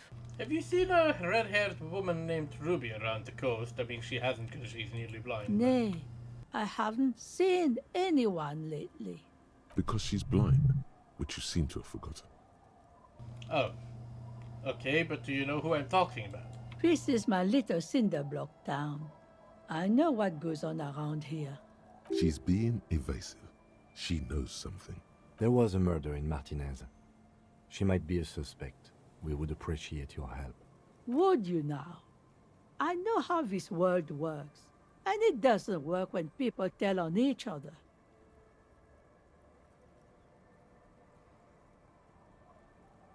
You know something. We're here to help. Aye, that you are, Dark Omen. Help yourselves and your organization. Help the storm clouds gather on the horizon. I see. You know something, but you've decided not to tell us. There's not much to tell. People come and go. Now, was there something else? I see, ma'am. I hope you don't mind if we look around anyway. You should look around your shack. Maybe she's rented it out to others too.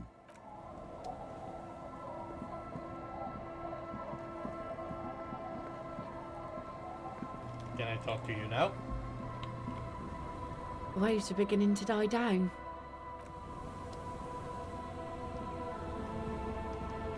Hi. I'll just keep the Cordelechi in the channel, if that's okay. It's too shallow near the pier. Hi, ma'am. And it's a jetty, by the way. Of course. Jetty. I prefer a good jetty to a pier any day. Jetty. Something about the way she says it makes you want to sing. Jetty. Oh, Jetty, oh, Jetty. What the hell is happening? It's good to see you here, detectives. I only just arrived myself. What brings you here, madame? Nothing, really. I've had my eye on this jetty for weeks now, so I decided to investigate it personally. This cluster of buildings isn't on any of the official maps, as far as I can tell. That. And she's also keeping an eye on you. Have you been spying on us? Spying has such a negative connotation. I did track your progress along the coast, however, and decided I would be better able to assist you from here. Then there's the matter of that little scamp in old lady clothes. She threatened to paint the cordelate she read. Like blood, you see. Well, I like it the way it is. White. So how do you like it here? How do I like it? Water drips down eaves of Eternite. The jetty below her feet creaks to the tune. The smell of salt and dog shit in the background. It's pornographically poor. The street has no name, all the men are dead or missing. And is that the carcass of a motor carriage over there? I'm surprised that woman hasn't put me to the sword yet. Maybe she will.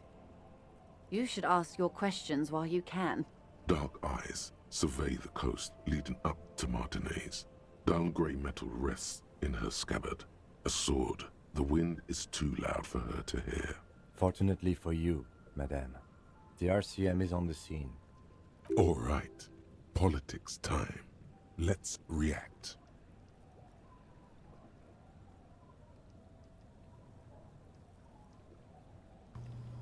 Let's not. She could easily just...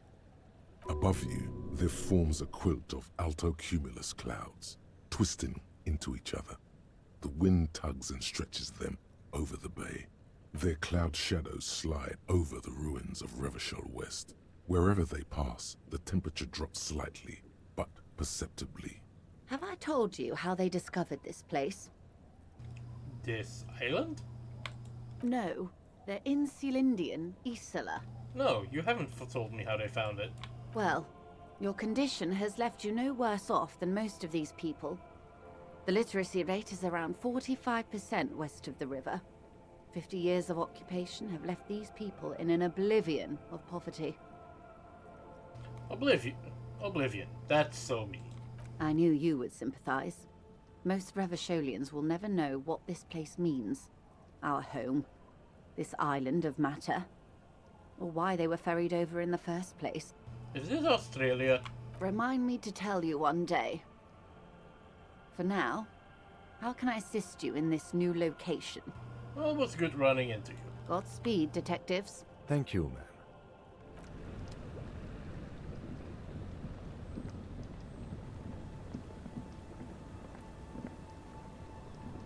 The waves are beginning to die down. I'm still not telling her about that.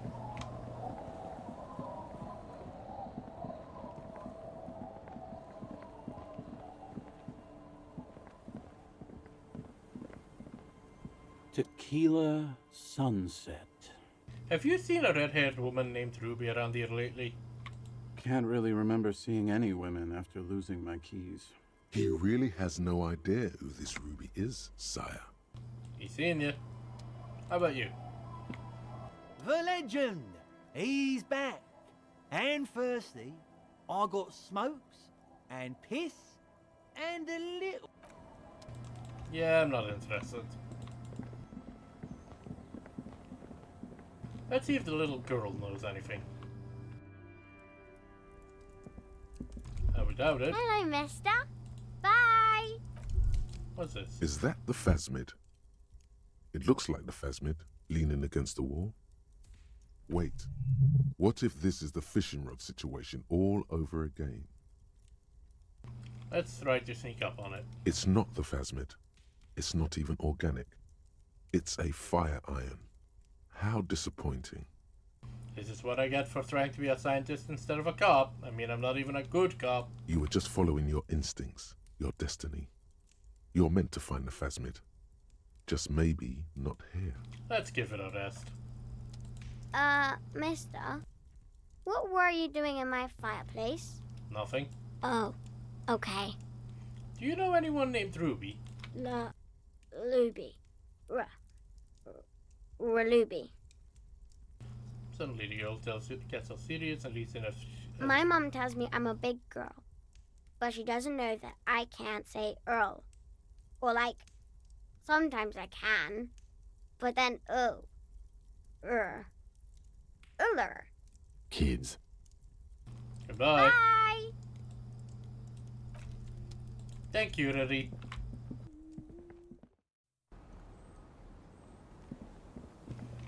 not talking to those two. Those two are not gonna have something useful to say.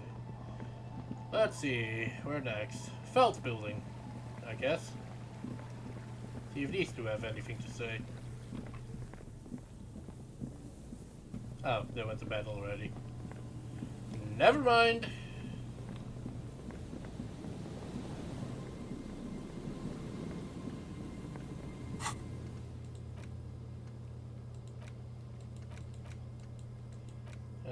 Boardwalk Island, Lands End.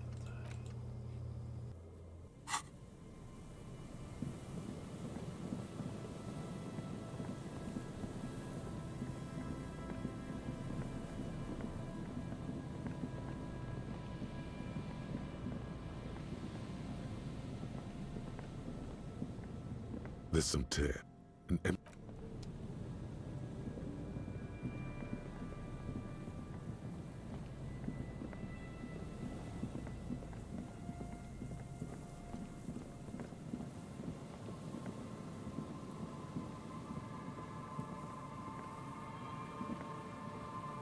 Yes?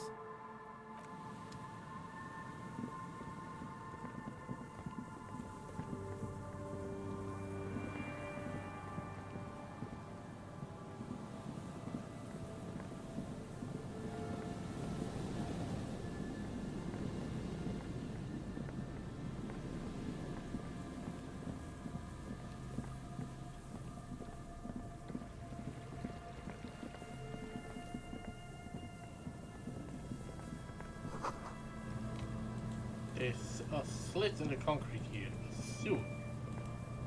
Interesting.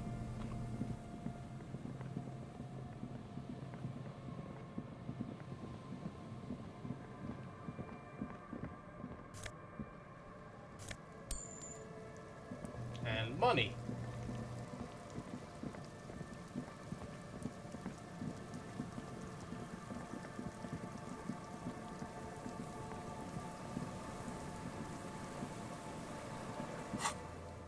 Where exactly is Land's End?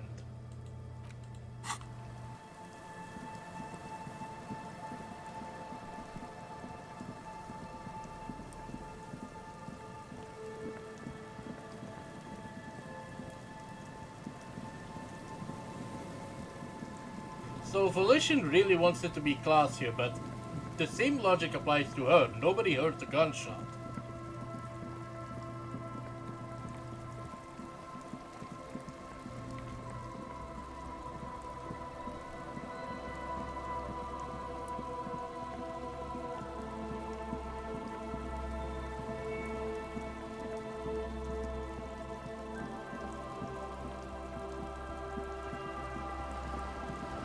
Hello, Sal.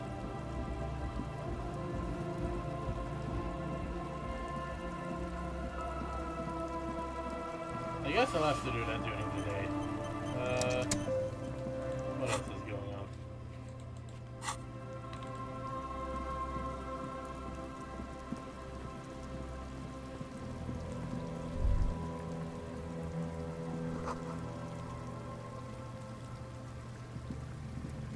Relax, it's not yours. You didn't crash every MC in Revachol, hopefully. Thank you, Volition. I mean, I don't know if corporate espionage isn't illegal, but it does sound like it's none of our fucking business.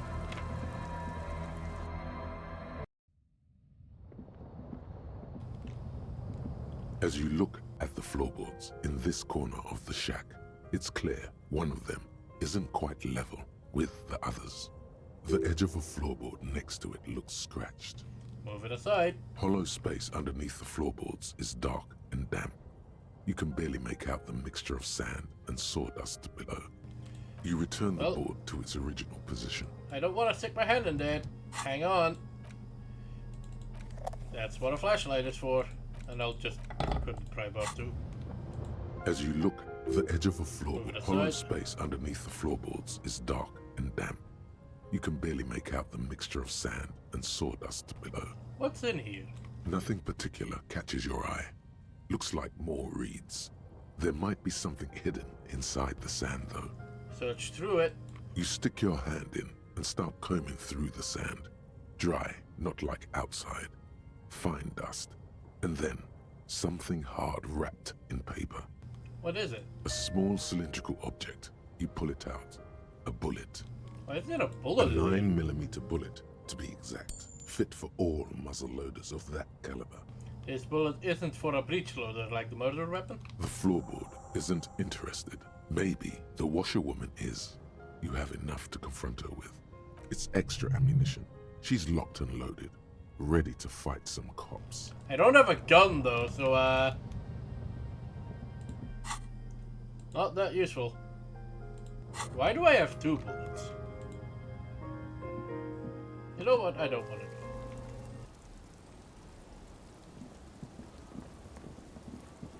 Ma'am? Our tenant, the policeman. I hope the waves don't keep you up at night. What can I help you with? Why was there a bullet under the floorboards of my shack? Damn that girl. And without anger, a long and harsh life has taught her not to buckle under pressure. A bullet? You didn't put it there, did you? She did. Gone and hid things in there? She's usually a good tenant, and not a stupid one either. You rented the room to her? Yes, I let my room to that Ruby girl. As I've done before when she's been in trouble or just looking for solitude. I've made it clear. We welcome all kinds of people here. When was this? She came last Friday, left on Monday in a hurry. What has she gotten herself into, that girl? That's for the police to find out. Right then, please answer each question to the best of your ability. I'm sure we have a few. You said she left on Monday.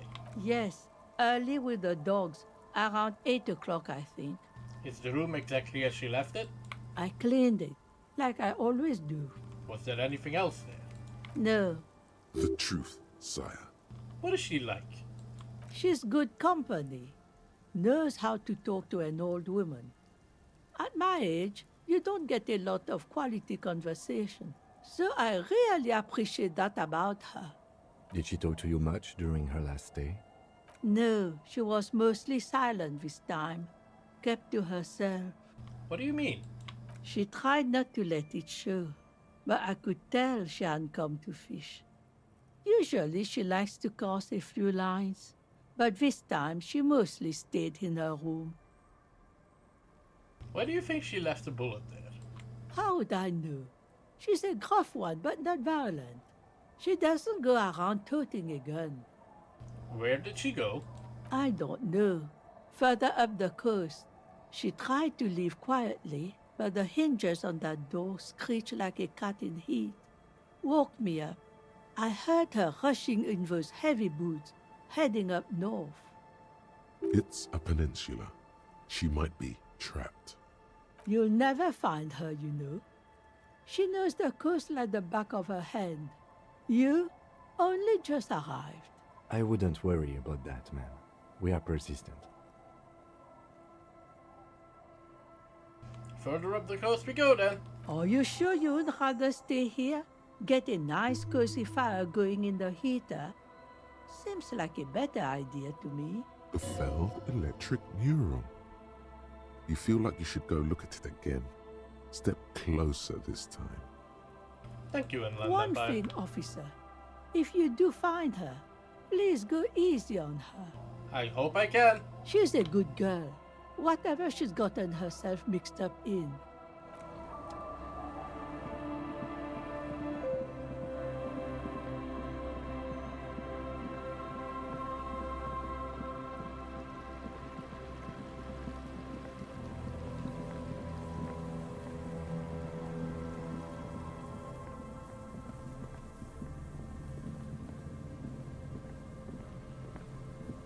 You see, a slogan used to intertwine with the loops a long time ago. Now, only a shadow of peeled letters remains. It says, "Tomorrow is just a whisper away." Step closer. Above the mural, a collapsed roof, broken windows set in walls that are cracking and will soon also fall.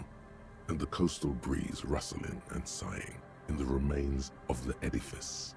Feld Electrical. How ironic. All these dark rooms.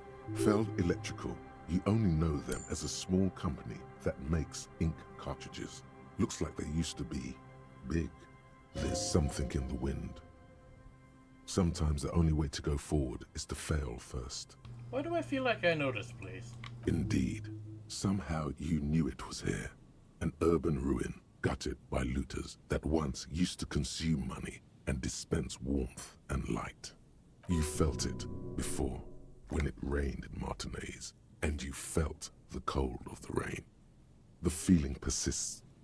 It has been in you ever since. Could Ruby be in there? In there? She could. Or she could be in the identical room over there, or in that boat shack, in that church tower, maybe. Why single out this one building? Huh.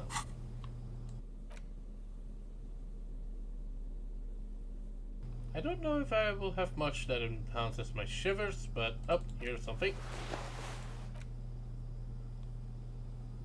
Here's something else.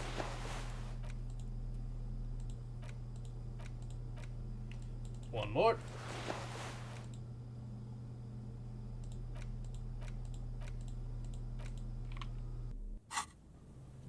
The once bright mural towers above you, saying, Feld Electrical, R&D.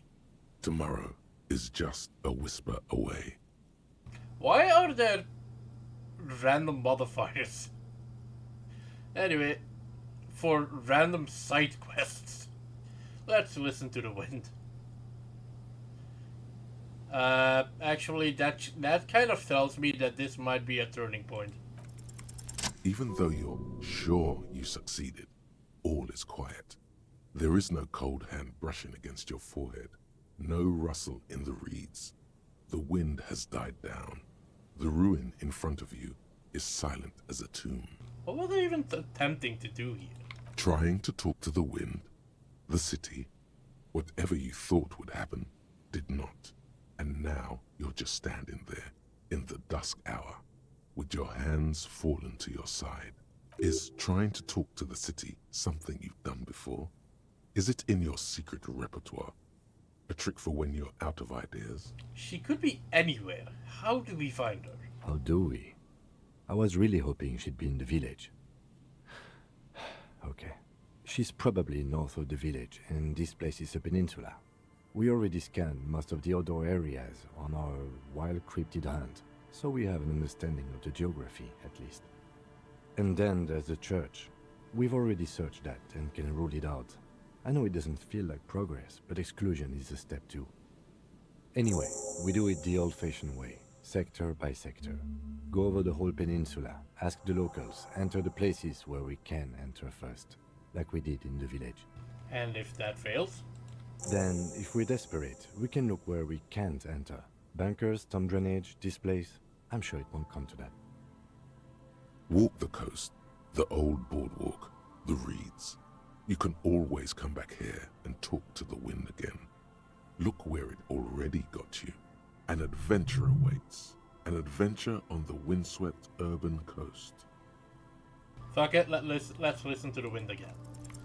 Suddenly, there's a sigh, carried on the molecules around you, moving, flowing from high pressure to low pressure, like that of a woman emptying her lungs. She wraps the collapsing stone box in front of you in her breath, flowing through it. Where does it go? In through the collapsed roof, flowing down a concrete staircase to the basement, sweeping away footprints in the dust on the stairs, and then the beach below the boardwalk, its winding tunnels, a whisper away. What is happening? She's down there. I think she's down there, below this building. Okay. Why? Ever since I woke up, maybe even before, I've been getting these strange cold spells. Good, yes. Cold spells. So basically your hangover is telling you she's down there? Call it a gut feeling. So, how do we get in there? The doors were on the collapsed side of this building. They're gone, basically. Finally, my time to shine. There's a ladder next to the sign. Perhaps we can climb it, enter through the roof? Perhaps you can climb them. We are not climbing anything. I'm 43 years old, and I plan to live to see 70.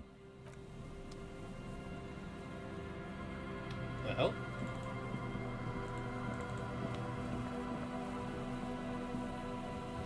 Why did that pipe light up?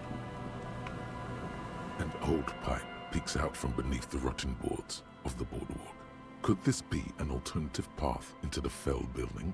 A building like this must have multiple doors serving various functions.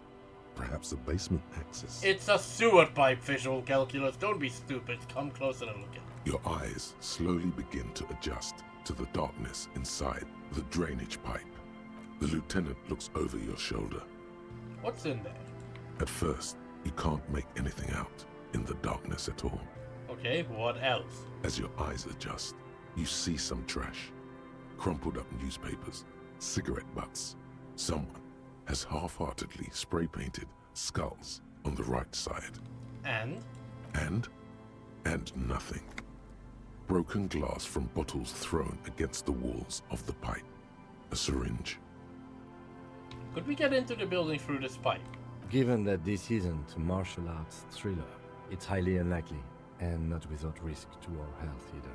However, the pipe suggests there may be an entrance to the basement around... And it's right here, a maintenance door. Thank you, Kim. It's jammed shut. The subtle approach isn't going to work on this one. Damn, that's bad.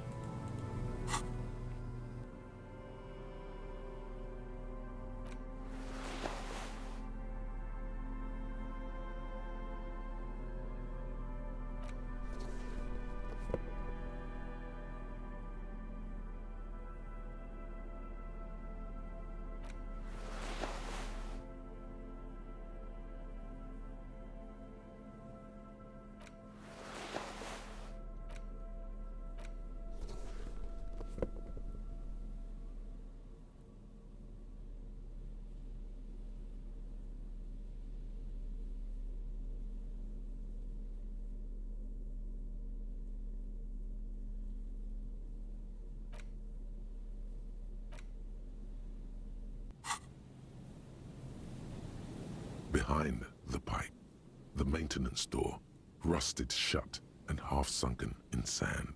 Alright, let's try to pull it apart. You and the lieutenant lean all your weight into pushing the doors apart, but you're not quite synchronizing your efforts. They slam shut again before you can enter. Let's take a breather and try this again later. It's very tough. Alright, let's leave. How about the ladder? I think the issue with the ladder is if I take the ladder, then I'm going up alone. A rusty ladder leads to the rooftop. Some of the rungs are missing. Yeah, that doesn't look good at all. Let's assess it. The distances between the remaining rungs are rather wide. You'd have to use the mounting brackets. However, they seem corroded and the peeling rust is razor sharp. In addition, the first rung is going to be tough to reach.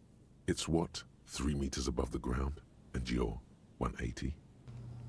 180 seems about right. Not to mention that the roof is collapsing and the wind gets pretty brutal up there.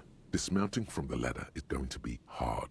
Perhaps if you were to not climb the ladder. Instead, what if you were to do something more subtle? What if you were to reconceptualize climbing the ladder? I'm not saying that when Kim's here. I know he's used to my bullshit, but Jesus Christ. Yes?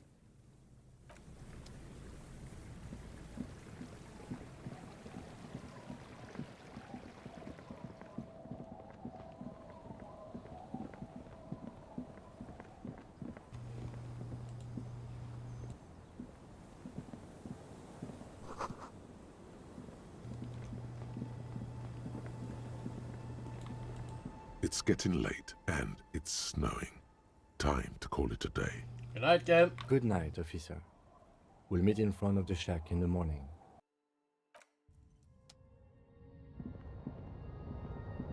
An old mirror hangs on the wall. On the table, you see a bowl of water.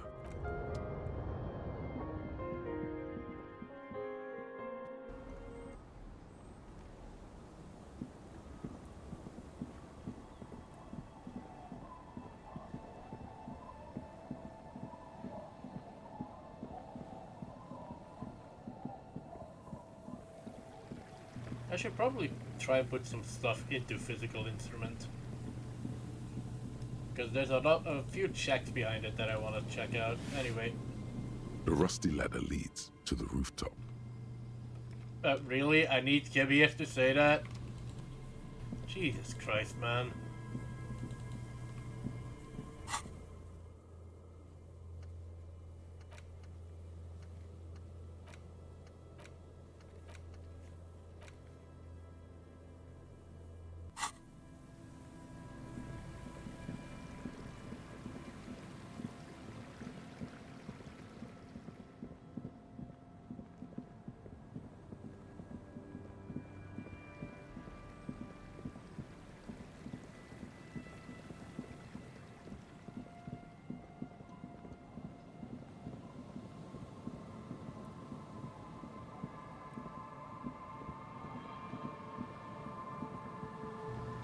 I'm just gonna make a quick look around, see if anything changes.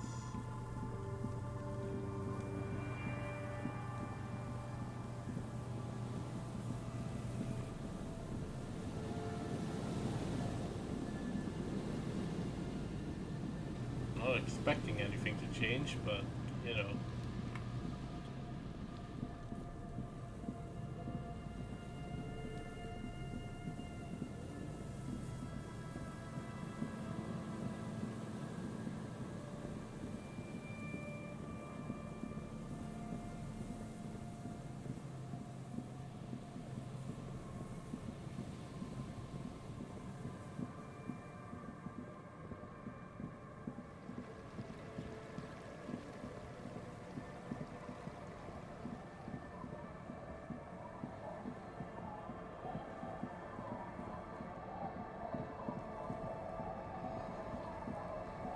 It's getting late and...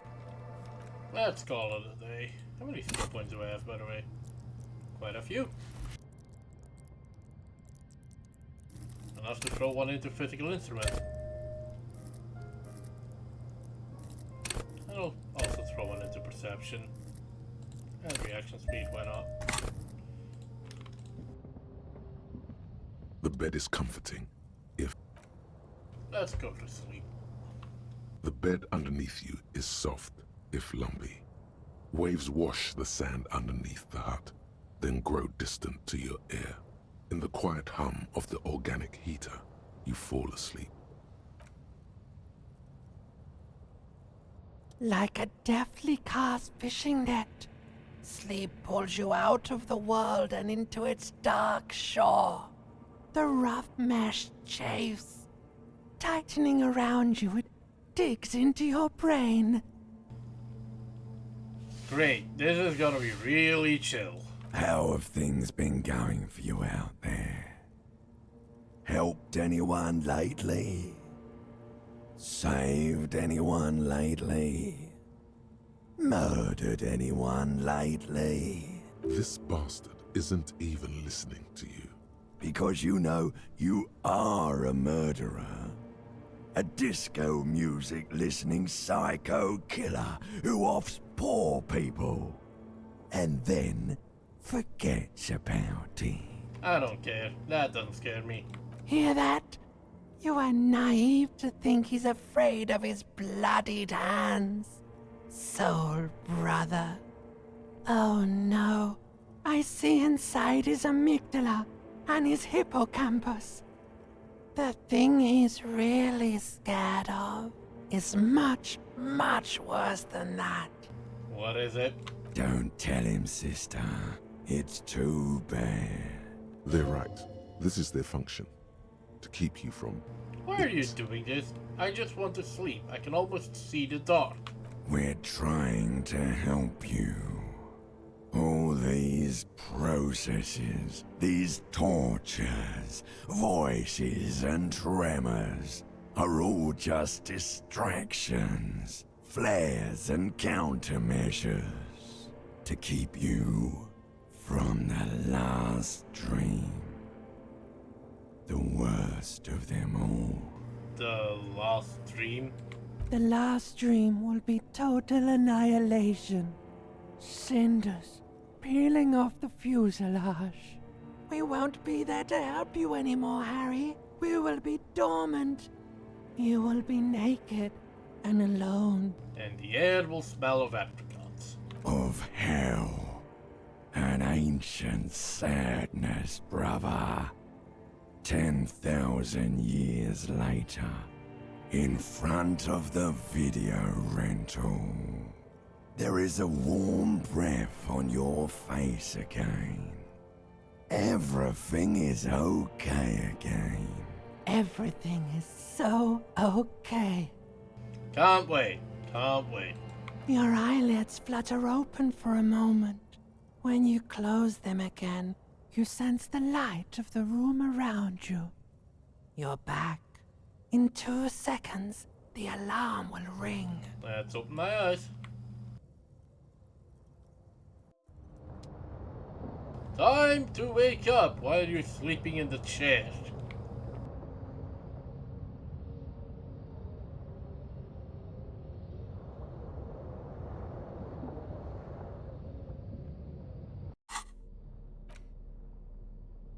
You know what? I had a tape I wanted to listen The to. portal reel is just what you needed. The reel's attached to the apparatus with a satisfying click. The tape is routed behind the magnetic reader. Let's press play. You press the large button marked Commencer, and the tape starts spinning. There's a small delay before the song starts playing. Let's keep it at a harmless distance. Then the organ starts playing a simple, melancholic tune echoing in the hallway. A lone singing voice joins in, telling you about the tiniest church in Cessons, surrounded by even tinier yard. You almost feel the seaside mist on your skin. It's mega sad. Within seconds you know, this is the one, the real shit you've been looking for. The one you trust your room to that Clasia told you about. Perform it. A click. Then silence for a bit. Then the tape stops spinning.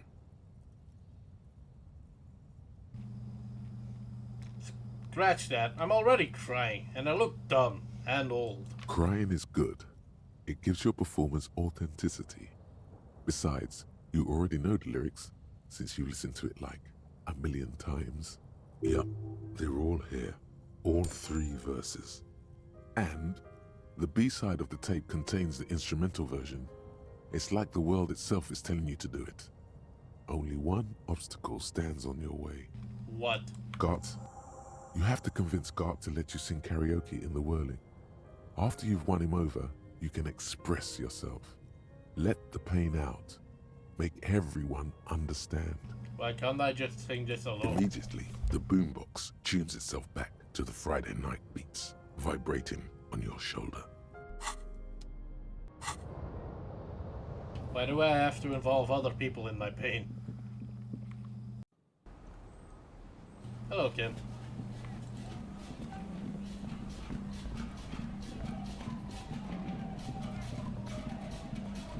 Yes, Valen, I am asking that.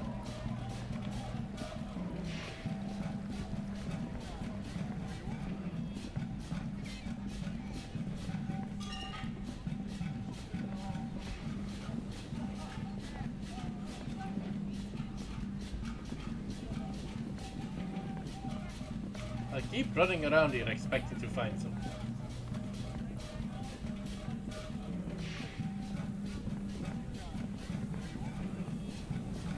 No, I still do.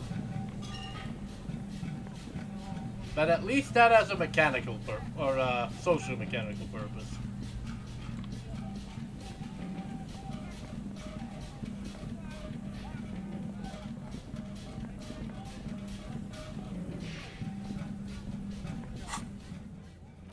Alright. can't I go to the waterfront from here?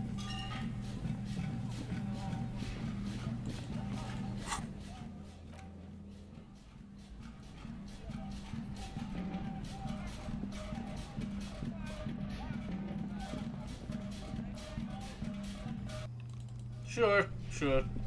Have you defrosted yet, you piece of shit? This orange machine is dead still. God it has damn it. a hand crank. Ice groans and howls under the strain of your giant Gewalzund multi-tool until the lid cracks open.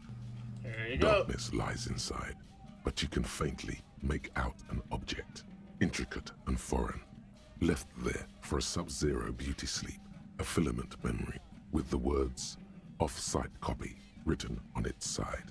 You gently lift the cube from its frosty bedding, careful not to damage it. We should take it back to Miss Lukanen killed as soon as possible. I'm not sure how well. Yes, but aren't you curious to know?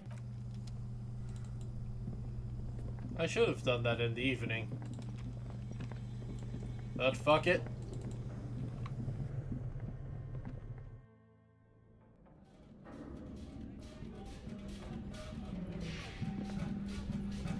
God damn it, Harriet.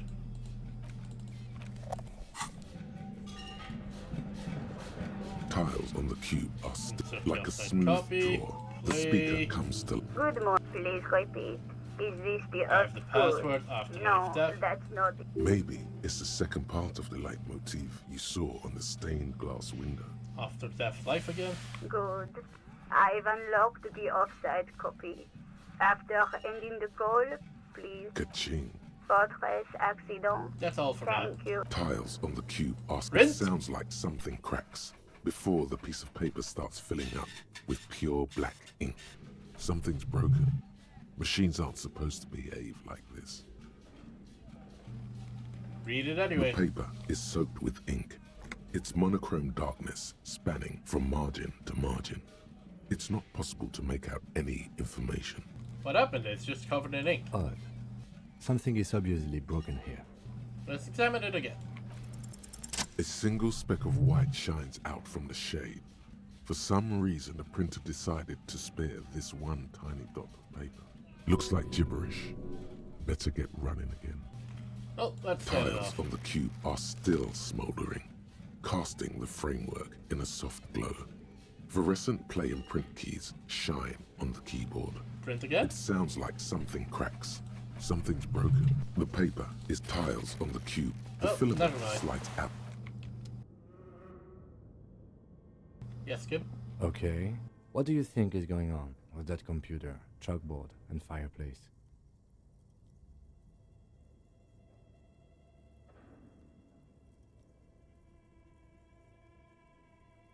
It's obvious. This is what remains of Suno's radio game studio Fortress accident. Yes, I got that.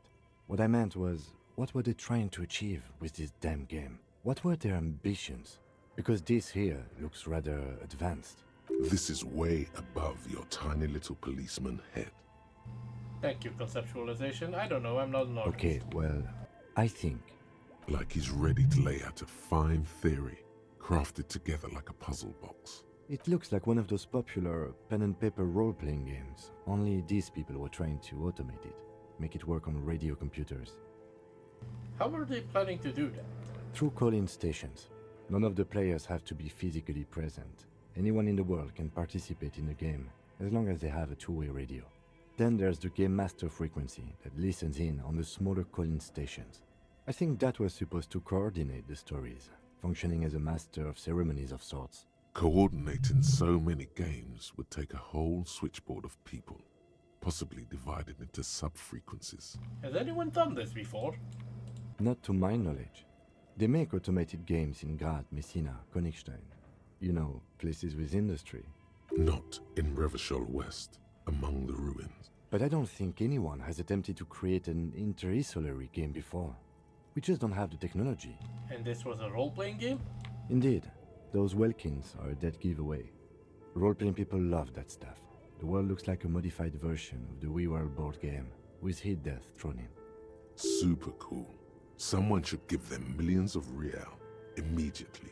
This game is too good to be left unfinished. Wow. Indeed.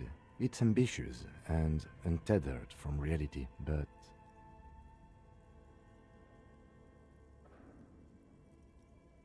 They were insane if they thought they could do this. Yes, especially in here. Okay, let's keep moving.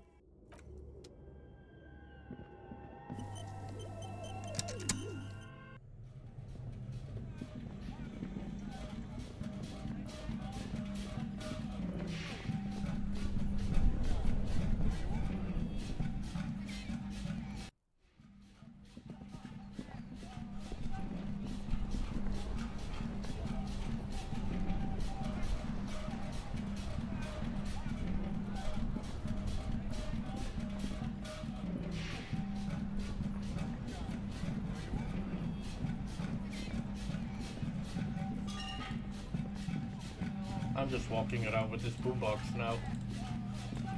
Okay, why am I jogging? Hang on.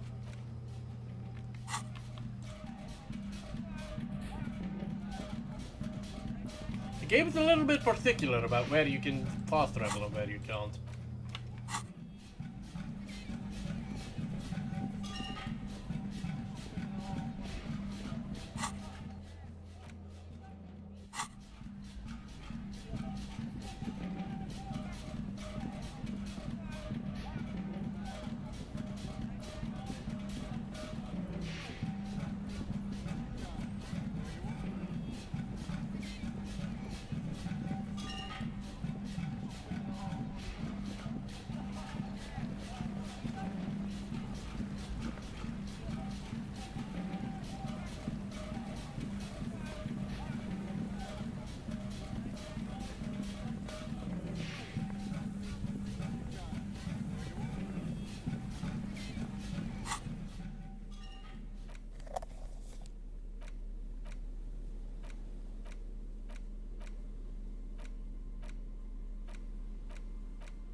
Let's try this again. Behind the pipe, the maintenance door, rusted shut and half sunken in sand. It looks too exhausting to even try. You'd only bloody your fingers on the rust. Oh, never mind. And I'm out of points, and I'm out of room to put points in that too, so rip. I guess I'm going up there alone unless I find something around here.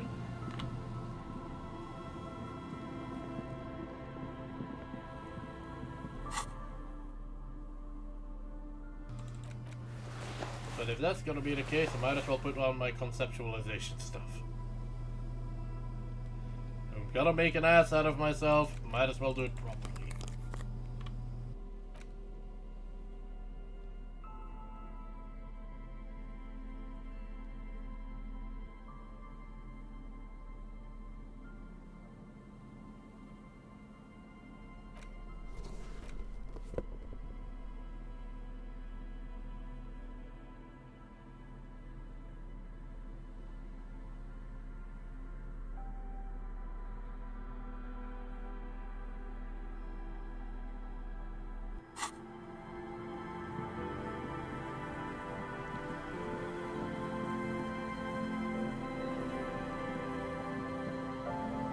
Alright, let's do this. The rusty ladder leads to the rooftop. What if I don't climb? What if I just teleport? Teleportation is not a thing. Come on, Kev, where's your adventurous spirit?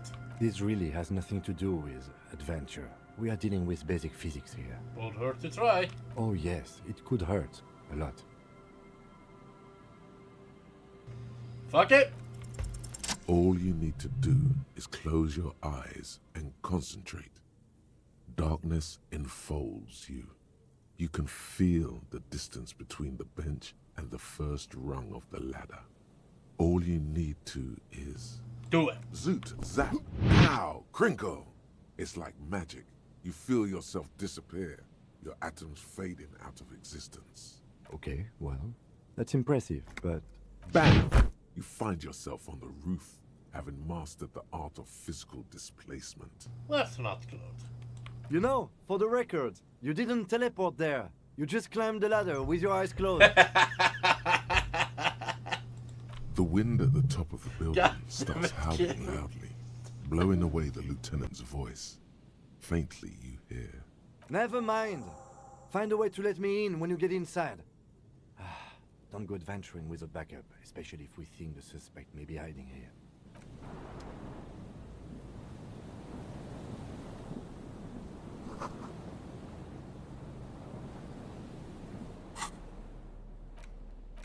Where's my perception glasses? Or my perception shoes, rather. Because I'm gonna need those. Oh wait, I'm wearing those. Save the game. Yeah, probably not a bad idea. Nope.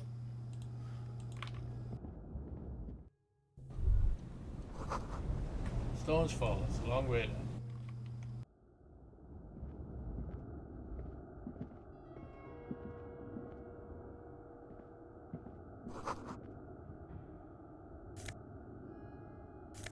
What happens if you fail both those checks?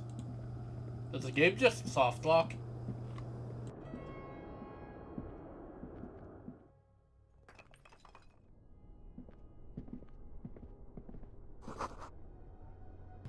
Integrated office furniture. Labs nearly sealed basement. Referring to a table in orange mildew.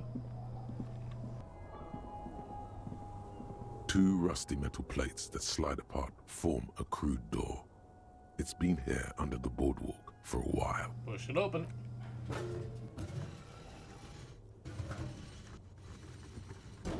It's much easier from this side. The panels on the rails slide once you dust the sand off. With the help of your partner, from the other side, the doors open with a creak. Huh. I hope no one dangerous heard that. You ready? Yes. Time to investigate these passages. Let's move quietly and not make more sound. Not running is a great way to do that. Thank you, savoir-faire.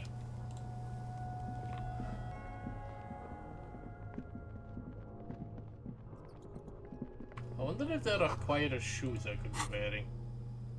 Actually, I'm gonna just take the shoes off.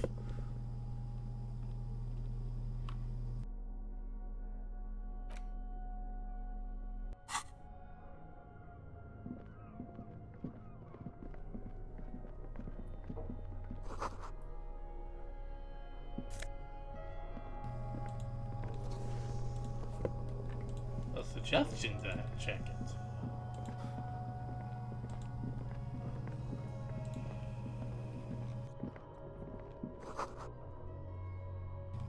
Crevice in the wall.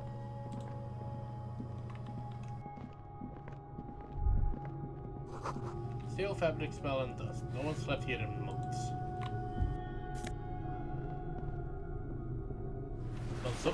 Mazovian socioeconomics. How about no? Same slit. Could this have been the killer's hideout? And this narrow window, the point of origin of the shot that killed the mercenary? This does look like an embrasure, a slit made for shooting out of. Let's speak out. Outside the window, the day is clear, and as mild as can be in early spring. Could the killer have used this as a hideout? It's a great place to hide, certainly. But there hasn't been anyone here in ages. I can't see the whirling in rags. The shot didn't come from here. Indeed. No one could get a clear view. Well, at least we've been thorough. I like thorough. A mustachioed and mutton-chopped man, amateurishly depicted, gazes at you with sad eyes. A plaque reads, K. Mazov. There is a spiderweb in the lower left corner of the portrait. It's Cross Mazov. What a troublemaker he was. Yes. Looks like some latter-day radicals were hiding out here. They left a long time ago. A long time ago? How long? Half a century? This was probably part of the network of defense posts the communards built against the amphibious landing. I think the purpose of this bunker was to produce propaganda. It would have had radio equipment back then, but that's all been looted. What's with all these secret weapons caches and secret bunkers? We have found a lot of those lately. I guess what most people think of as history tends to linger in rundown neighborhoods. Martinez being what it is, no one has gone through the trouble of cleaning out the old bunkers. Good hiding place for someone who's up to no good. Could it be connected to the Mazov bust we found in the students' room? Millions of depictions of Mazov have been produced. They're not all connected. Besides, that looked like some student. The youths always go for this kind of stuff. Could someone have stopped through here recently? You mean like Ruby? No, I think we've stumbled on a piece of history. Alright, I'll trust you.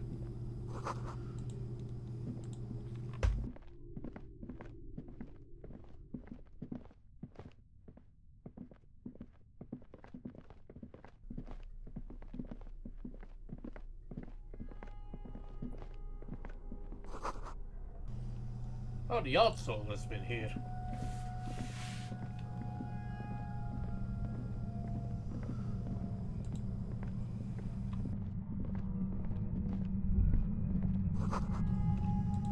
And a buzzing sound that's getting louder. You feel something, like a swarm of hornets buzzing under your scalp. A strange tingling. You can almost smell. Lieutenant, do you feel something? No. What do you mean? A pain, a strange tingling. I don't feel it, but we should still be careful. There were footprints back there, and I'm pretty sure they were fresh. Hold on, you really don't feel anything? No, but you are the sensitive one. It's not a quib. The situation is dangerous. I saw them too. Footprints with the right soul horns move. Looks like our suspect. If she's in here, we need to plan our next step carefully. What do you mean? Once we detain a credible suspect, who knows what the Union and the Wild Pines will do? We'll set in motion events we have no control over. You will upset the balance of power in Martinez. The deadlock between the company and the Union will destabilize. This part of town is a fine clockwork puzzle. Disturb its peace and it will start breaking down uncontrollably. Keep calm. Go over the whole situation in detail. I suddenly remembered, we were running as the serial number on the victim's armor. You think we should finish running it now? Maybe you're right. It might not be as useful later. It's a minor point. Don't worry too much about this. There are bigger fish. How bad do you think things could get? Well, we are not responsible for what we can't predict, are we? I don't think the entire city will be razed to the ground. If you can't predict it, there's nothing you could have done. What do you think is waiting for us there? I think I see a cavern. Maybe more cellars? I think we've been careful enough. We still have the element of surprise. I wouldn't be so sure. You haven't exactly been sneaking. Or maybe not. Either way, once we go deeper, there will be no turning back.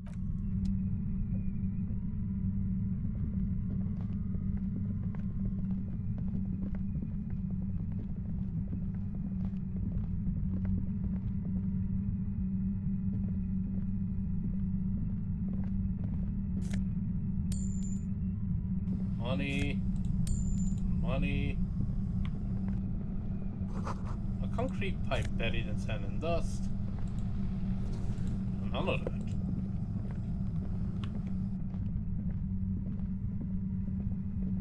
Suddenly, your entire body is paralyzed. Aggressive white noise fills your skull. A strange pain, like you've never felt before. Through the static, you hear a woman's voice. It's like 1,000 radio stations are being blasted into your head all at once. But her words are the only ones you can make out. I know you're feeling pretty uncomfortable right now. Don't move too much or fight it. That'll just make it worse. Can't say it's a pleasure, officer. I was really hoping not to make your acquaintance. But here we are. As she says the word officer, you feel a spike in the agony. It sounds like the entire radio frequency range is screaming directly into your neural pathways. Let's cover my ears. No, buddy. That's not going to help. You can't shield yourself from this. It's an entirely new type of experience. Way worse than all the previous ones. Don't focus on the pain. Focus on doing your job. Tell her she's under arrest. You are under arrest. Really now? Check this out. You're overwhelmed with a new surge of violent static. It feels like a blood vessel exploded in your brain. Are you gonna kill me too? No, I'm not going to fucking kill you. If that had been my plan, you'd be dead already. All things considered, I'm being pretty reasonable here. I'm using a pale latitude compressor. You and your partner have been caught in its field. You're using one of those devices used to send signals through the pale on me. Wow. Check out the big brains on you. You're not entirely wrong.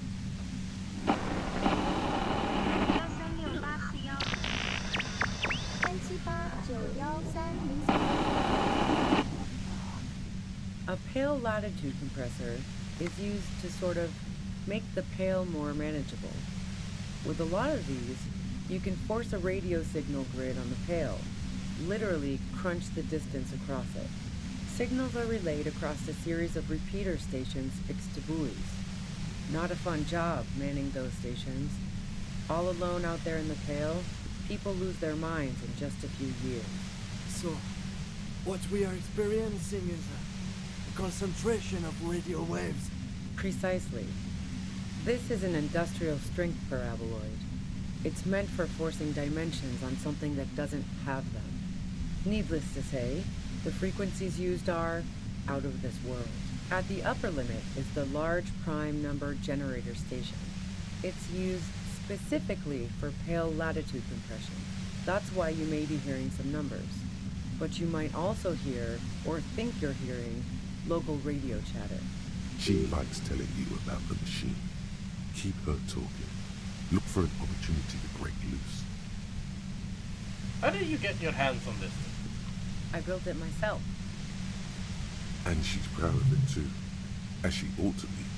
This is way beyond your abilities. That's illegal. I'm guessing it's patented. But we are beyond that, aren't we? Oh yeah. Way beyond. Have you experienced the compressor yourself? Yeah, I stuck my head in there before using it on you. It seemed like the ethical thing to do. Can't say that I enjoyed it. The field was weaker, but I can imagine what you're going through. This is all great, but let's talk about the man who was killed. Yeah, let's not talk about that shit. You were hunting me and fell into my trap instead. That's all there is to say about it. So she thinks of you as hunters, not cops, and of herself merely as prey.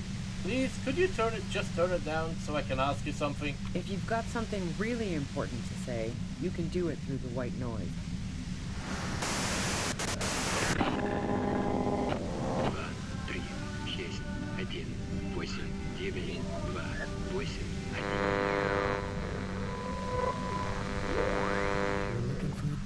The worst kind of evil.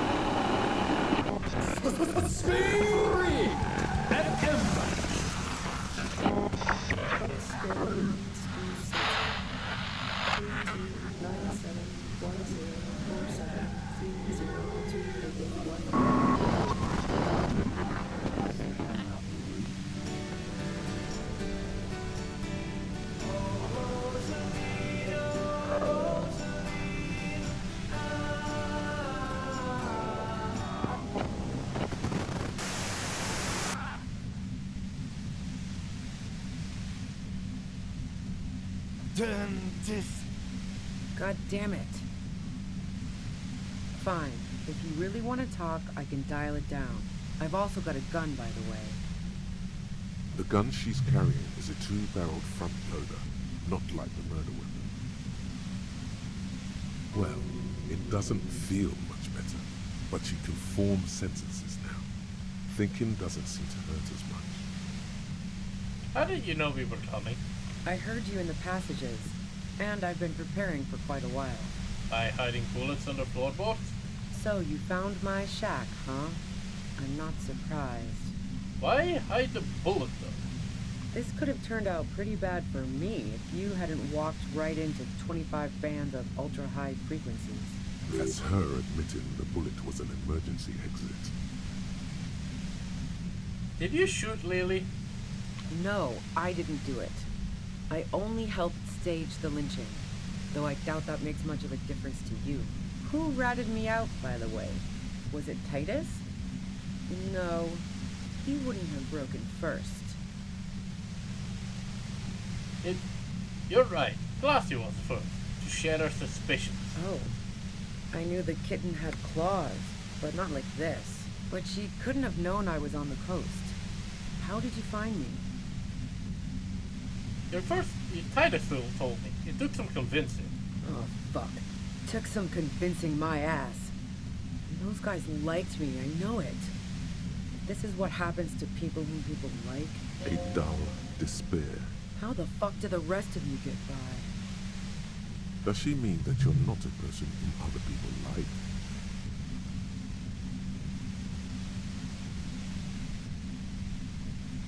Wait, wasn't it you who called me the human can opener? It's not personal. I opened them up. I did, didn't I? Now you've come for me. Fuck them all the same. I do it by asking questions, and I have some for you. Like what? I already told you I didn't do it. A strong moral compass. She still wants the opportunity to make a case for herself.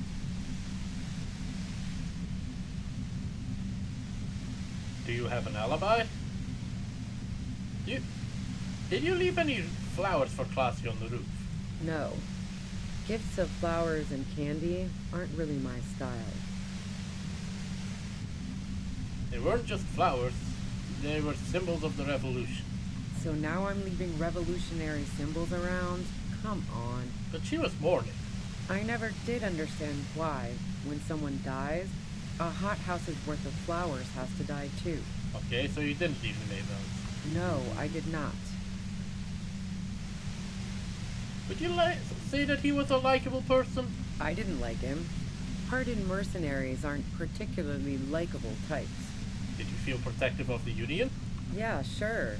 And I didn't like Wild Pines sending in those foreign hirelings. Me and a fuck ton of other people around here.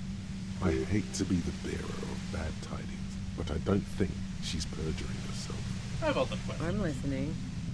You have a gun. And? Where did you get it? The gun store. What gun store? Trigger Happy Jacks. That doesn't sound like a real name of real junk store. What did you think? That I'm going to squeal on my gun supplier? Sorry, I'm not that kind of gal. Do you collect guns? Maybe old rifles? No, they're not practical. Break too often. I see it's a front loader. Do you have another gun somewhere? Sure don't. The breech loader? No. This is such a wipeout. I can't quite tell what kind of gun is it. A Nachtway 80 front loader. 2-barreled. Not really what you were looking for, I'm guessing. That isn't it. That Merc was probably shot from a distance with a military-grade rifle. Otherwise, everyone at the whirling would have heard the shot downstairs. There's other evidence I want to ask you about. Yeah, evidence. Do you have an alibi? Man, I was with the boys the whole night. I hope they at least bothered to impress that upon me. They did say you left to take a really long leak. 15 minutes? Yeah, and I'm sure they also made some funny remarks about it. They always do. I've driven a lot of long haul and chugged a lot of beer, man. Can't do either without some power of mind over bladder. And anyway, that wouldn't have been enough time. Our investigation has shown that 15 minutes was just enough time to commit Wow. Now I'm curious. Please, explain. Look, there's a secret way from the first floor of the building whirling to the roof. Don't know it, but also... Evaluating your competence as a police officer. The shot couldn't have come from the roof, or we would have all heard it downstairs. She has a point there. No one mentioned. Okay, let's take a step back. Yeah? Where? Fuck it. Fuck this machine.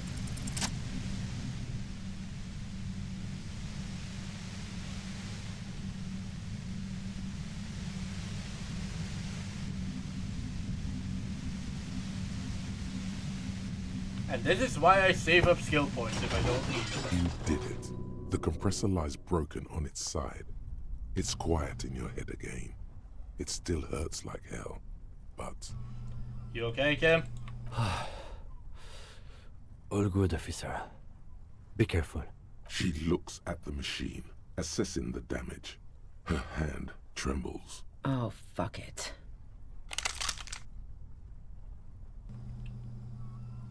What are you doing? Problem solving. Ma'am, put the gun down. That's not the solution to your problems. You are... Oh, yes it is. God damn it.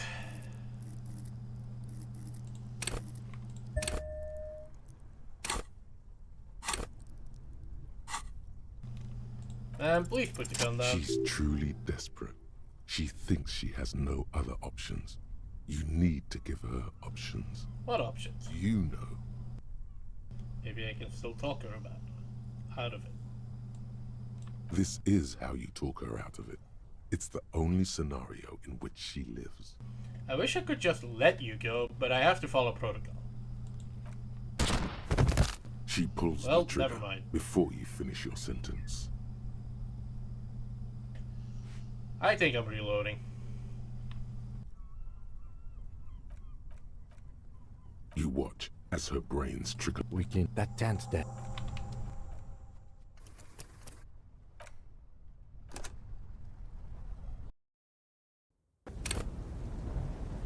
God damn it.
Two rusty metal plates.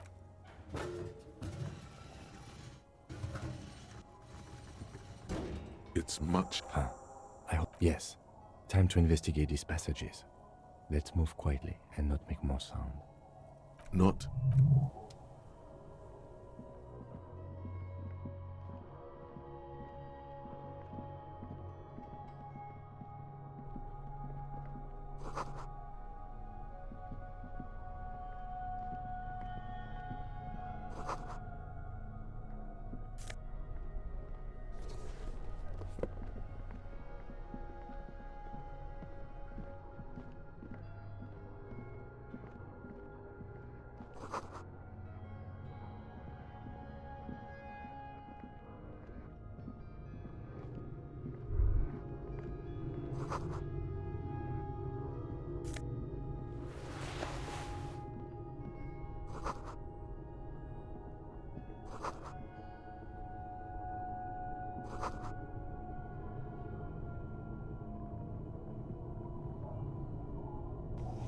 Can I interact with that now?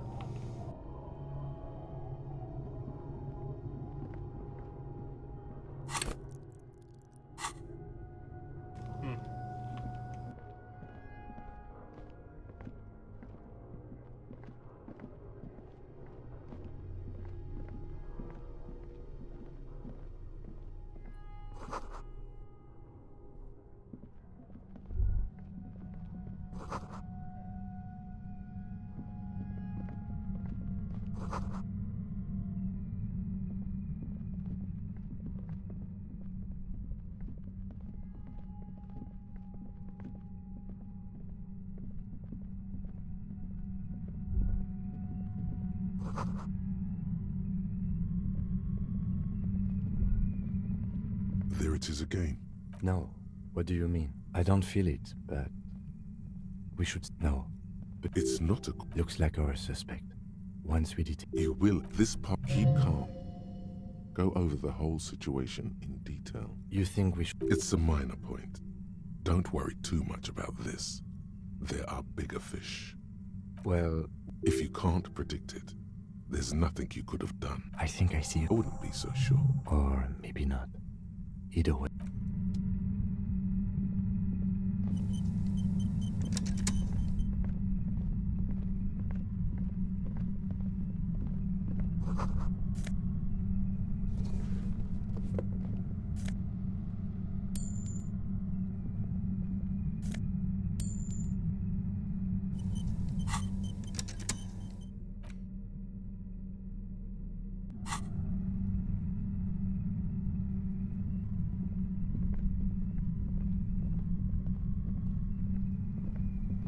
Suddenly, your entire body is paralyzed. It's like a... I know you can't say it's a... As she says the word... That's an awful decision. Why would you not want to shield yourself from it? It's an entirely... I'm using a pale latitude. Wow. A pale signal so precise at the upper... She likes telling you about the machine. Keep her talking. Look for an opportunity to break loose. How did you get your hands on this thing? I built it myself. And she's proud of it. That's illegal. Oh yeah. Way beyond. Have you experienced it yourself? Yeah, I stuck my head in there before using it on you.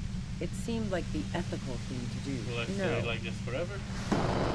Yeah, let's talk So she about it. thinks of you as hunters. Could you If just you've turn got it down?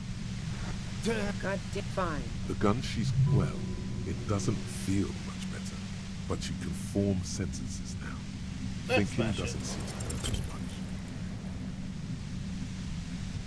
Is that a failure? The violent white noise becomes even more over... God damn it.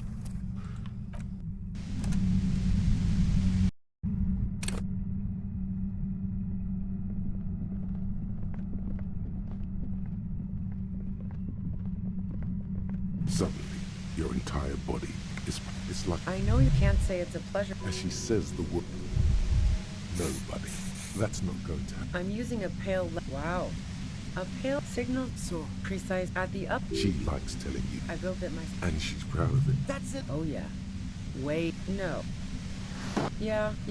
I stuck my head in. Yeah, let's... So she thinks of you. If you've got... God damn it. Fine. The gun she's... Well, it doesn't feel much better. But you can form sentences now. Thinking doesn't seem to hurt as much.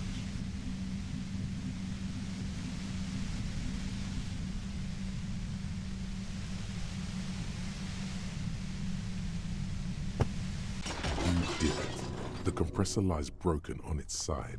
You okay again? She looks... Oh, fuck it. Ma'am, please put the gun down. She's truly desperate. You know. Maybe I can still This talk her out is of it. how you talk her out of it. It's the only scenario... Hello, in Ilara which she Johnson. How are knows. you? Please, just walk away. She stares at you, frozen, the gun still in her mouth, eyes filled with dark intensity. Then something shifts in her. I'm alright. Her neck Thank and you. shoulders relax, and her grip on the gun loosens.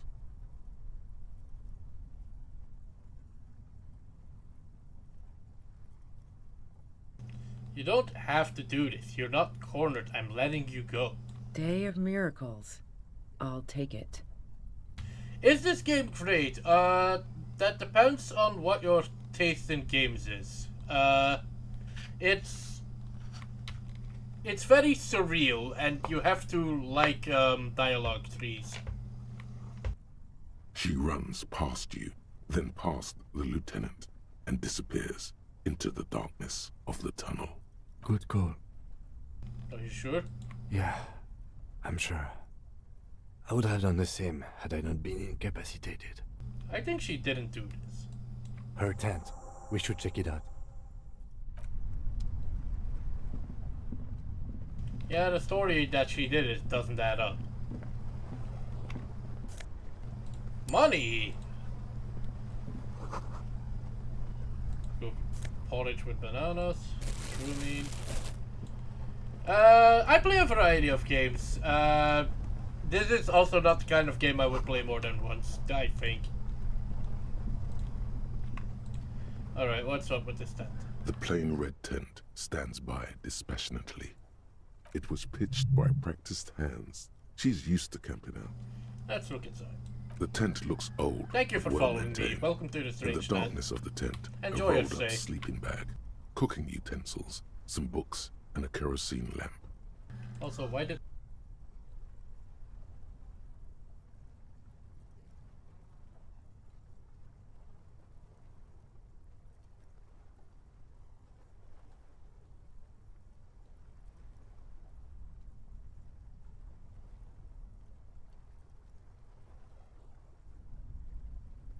It reeks of cigarettes. Shine my flashlight on the books. Assorted soft covers, mostly pulp horror. A motor carriage lies buried in the snow on one cover. On another, a ghost airship. You also see a collection of radio enthusiast magazines. Now I'm a bit concerned. See anything? Let's sift through the magazines. Radar Monthly, Journal of Material Science. More Technological Digest. One of the magazines doesn't have images on the cover. It's not a magazine, it's a leather notebook. A notebook? You pocket the worn brown leather journal. We should read this immediately, like right now. Sure. Watch the space. A thick journal. The cover is worn like someone used to carry it around in their back pocket. Let's examine the cover. It's made of full-grain leather. The lower left corner of the back cover sports an embossed brand name. Schneller. Yep, I had a feeling. Get out. Schneller is a stationery brand from Gottwald, beloved among architects and engineers. She's got good taste and must have taken whatever she recorded here seriously. The journal falls open. About 2/3 of its ruled pages have been filled. Study the handwriting. The large cursive of someone who writes quickly and confidently, perhaps too confidently. Many phrases and even paragraphs have been crossed out, with tiny corrections scrawled above and in the margins. Flip through the pages. It's a mix of logistical notes, diagrams, and personal reflections, all dated. It's good she left in a hurry. We could learn a lot from this. What kind of logistics? Hard to tell exactly. It's mostly noted down in code. Looks like contact information, quantities, directions. There could be useful information about local operations in those notes. We have a junior sergeant at my station who's good with codes. I can give this to her after we finish this. What are the diagrams of? Esoteric radio technology. The most recent ones probably pertain to the latitude compressor, sketches, calculations of distance and density. You make out a familiar spiral shape. Anything personal? Short, wry observations of people and places.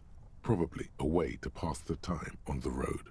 Also, what appears to be attempts to sort through some difficult decisions. There are a few passages with many questions in them. How far back do the entries go? The first entry is from August 2nd of last year. It reads simply, I know my position is precarious. All I can do is make myself as useful as I can while looking for a way out. Remember, no one is indispensable. What did she write the day Lily died? Nothing on March 4th. March 5th, though, well, that's bound to come back and bite me in the ass. I'm bad at this. Loyal to a fault. But that's another matter entirely. You have no idea what she means. These are personal notes. Don't expect to understand all of it. What happens if I do that again? Nothing on... You have no idea what she means. The thick journal. Where's the hat? Will I have thick journal bound. flip through pages? Nothing on March 4th. She is referring to betraying her previous employer. Does this suggest she did it in self-defense? What's the most recent entry? The most recent entry is from today. It reads, even when I leave here, if I leave here alive, what's my next move? Staging a lynching is a crime, even if I'm not accused of murder on top of that. Forever on the run. Not really my idea of the open road. Man, I was really looking forward to winning. I just don't think she killed a mercenary. It's mostly a gut feeling, though, since we let her walk out without hearing her side of the story. If she didn't do it, then maybe it's good that we didn't catch her. Then who do you think killed the murderer? Could have been Titus. Then again... I don't know. Either way, we need to keep an eye on him. Somewhere along the way, we might have been fed a lie or two. One thing is for certain. We have business back in the whirling and rags.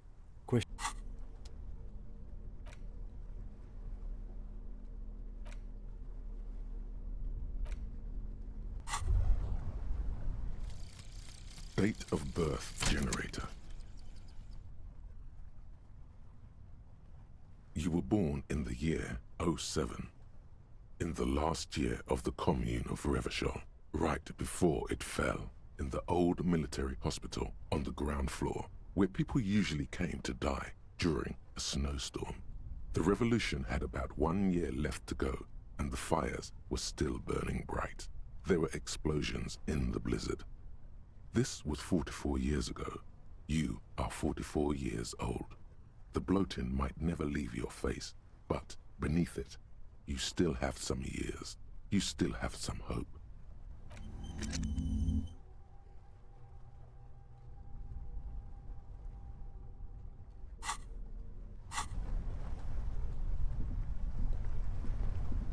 All right.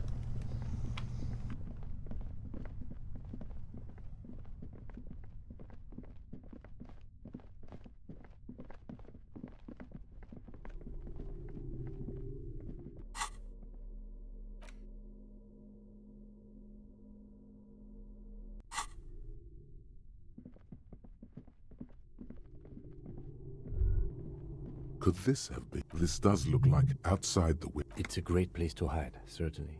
But there hasn't been in the... Shot didn't come from here.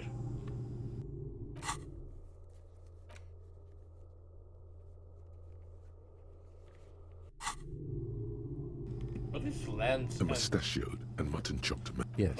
Looks like some half a century. I think the purple... We have found a lot of those. Good hiding place for... I won't stand millions of the... You mean like Ruby? No.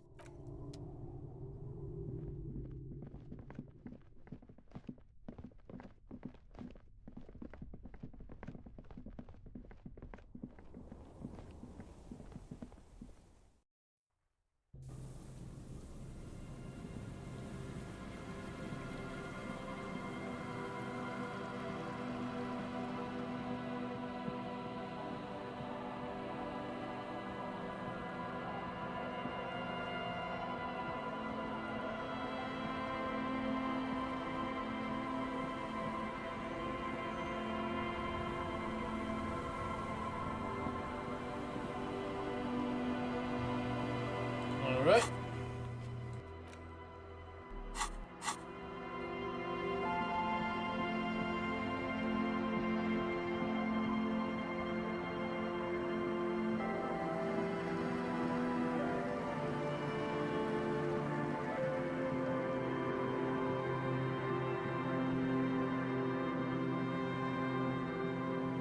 Let's give Suna her thing back.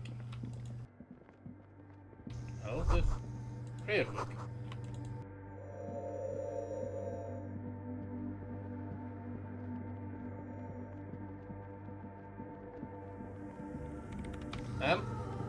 Yes, what is it? About the offside copy you asked me to bring. I brought you to filament. Thanks. Looks like it's the one. What's going to happen now? Now, I'm going to print it out to see what's left of it. What are you even hoping to find? I have a theory. Lintel was able to divine the location of the anomaly from this broken copy. I want to repeat their calculation, only this time with better equipment. Watch. What an intricate display of failure.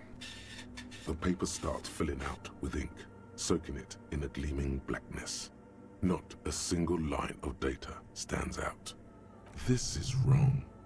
Machines shouldn't behave like that. Now what? Sona doesn't reply, her hands running over the printout. She's looking for something. For her morning star. Eyes scouring the millimeters. Here. I found it. Where? Hold on.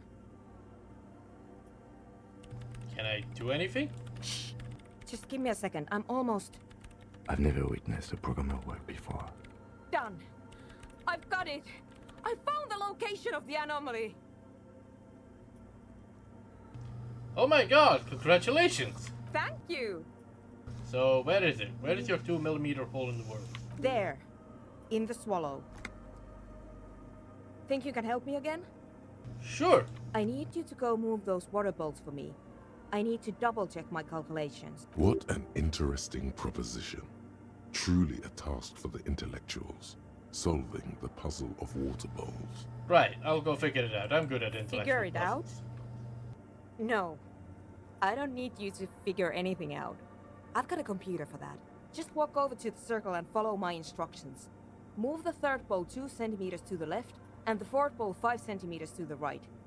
What? She only wants you to follow yes, but you like moving things around. Moving things around is calming. Sure, no problem. Thanks. Let's not be a fucking child.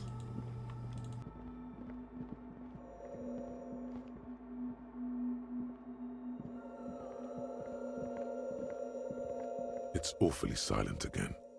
Measurements have been marked down around the bowl. Oh boy, this is going to be good. Third bowl 2 centimeters. So we... Moves like this task is an insult to your mental skills. Fourth bowl, so 5 centimeters Some water to the spills. right. The lead programmer said time to run back, or maybe walk.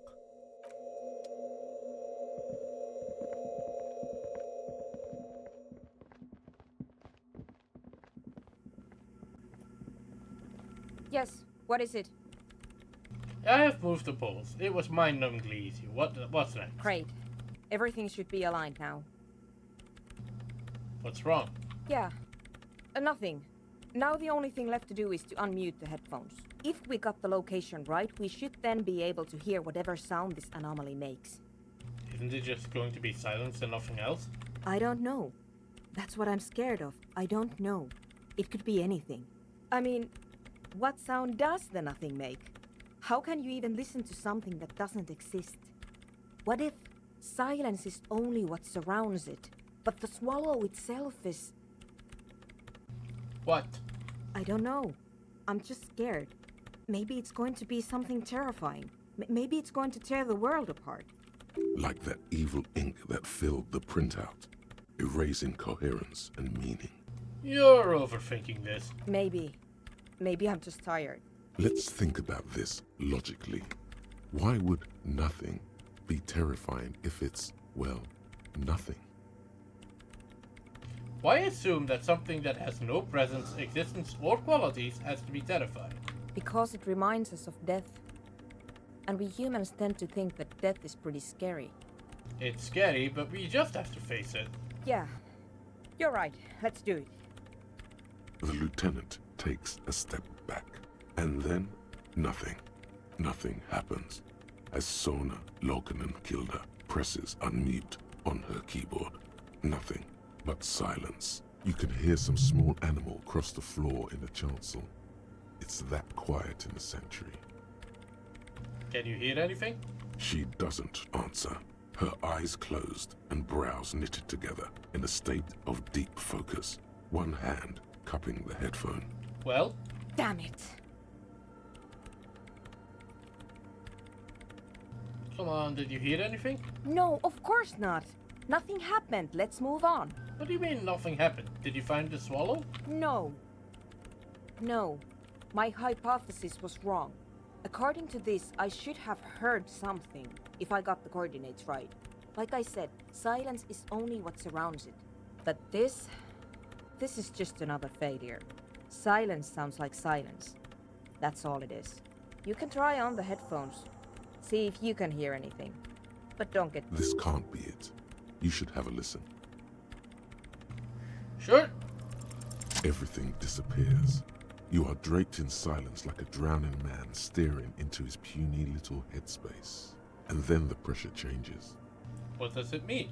It feels like flying on an aerostatic, or when your ears pop, or like a subtle difference in the atmosphere, a weather change hanging in the air.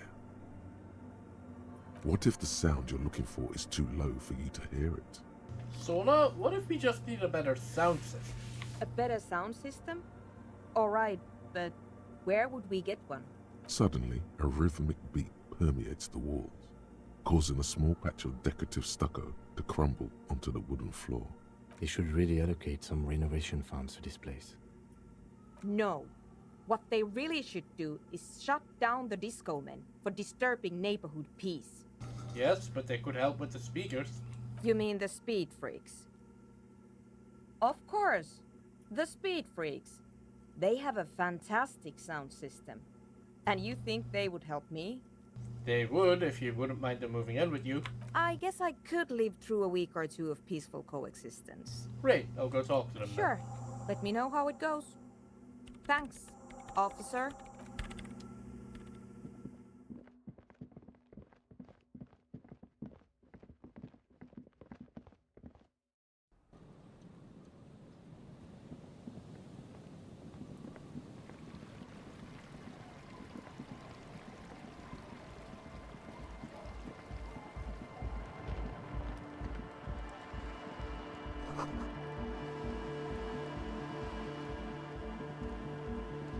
Come on, get in.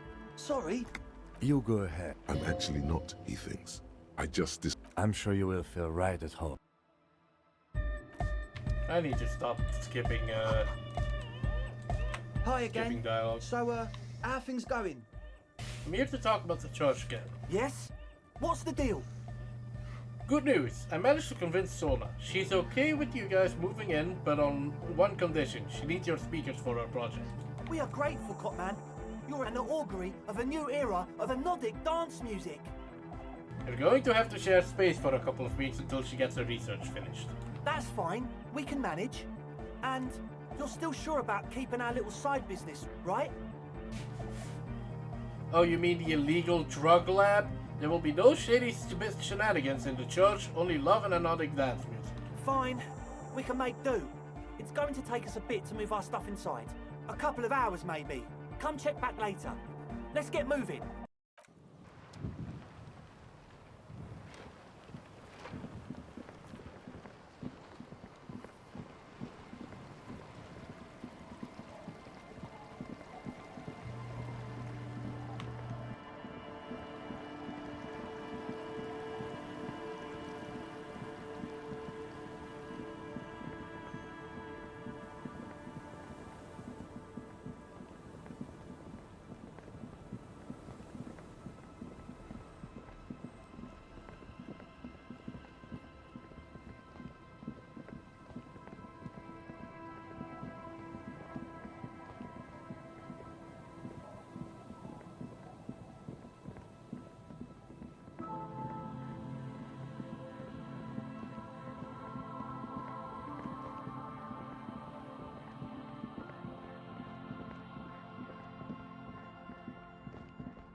I'm all out of shits to give, loincloth.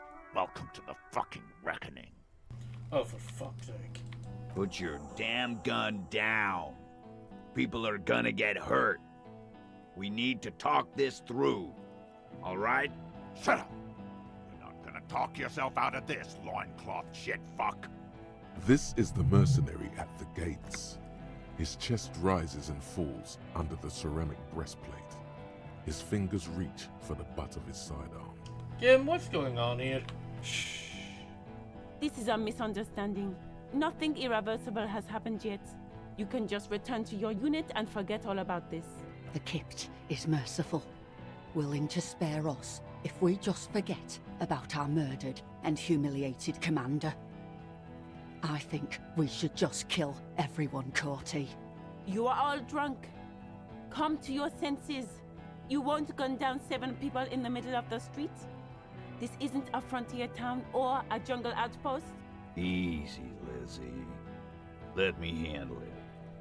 I know guys like this. I'm sure we can come to a peaceful agreement. Ain't that right, fellas? Peaceful. Nest in your abdominal cavity like a little wild mouse. The masked man's words are barely intelligible, but you can hear them. Fuck, there's a third one. How did we miss something like this? The big one is the mercenary at the gates, the captain. If this turns into a firefight, we should take him out first. A sound strategy. He's the leader. We're out of time. This is... The Mercenary Tribunal. What do we do? My plan is not to get killed, but we have to intervene. Stop! This is the police! Get lost, comedian. You cops had your chance. Now it's fucking time for some justice. Pig fuck!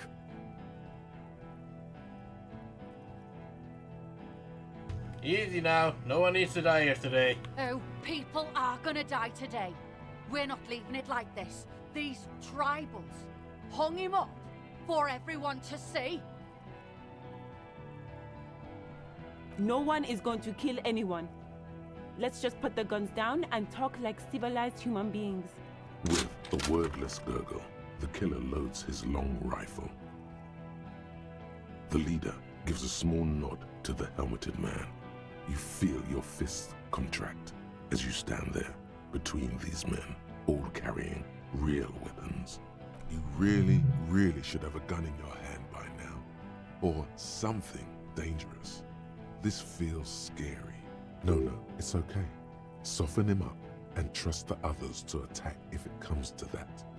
Make him talk. Present an argument. I'm barely keeping you together here. This is it. If you talk to him, he will rattle you, not the other way around. Let's think of an argument. Alright, here we go.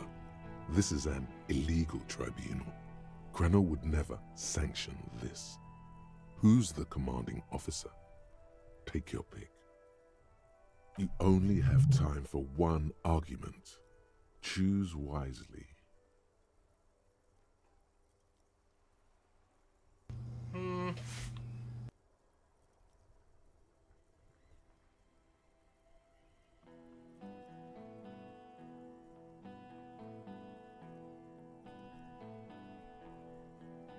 Let's think about this. This doesn't lead to somewhere. This might get laughed off.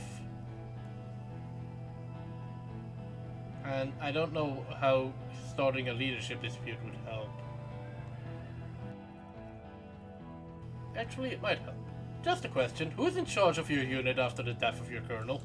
I am a Grinnell Major with over 15 years of live combat experience. When my colonel gets hanged by clay monkeys, I lead the platoon on a retaliation strike. So you are the highest ranking of the three of you? Nah, I just have the biggest gun. Technically, the other man has the biggest gun, but we're beyond that now. Hold on, what's the highest ranking, Fresnel? King Reaper. As the leader of this group, reconsider your action. This does not need to end in bloodshed. You're right. But you see, I want it to end in bloodshed. Okay, it's not much, but he's thinking about something else, and his hand is off the gun. This did something. Easy now. Tell them these men didn't do it. There's a peaceful way out.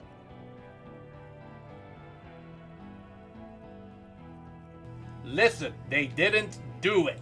Yeah? Who did then?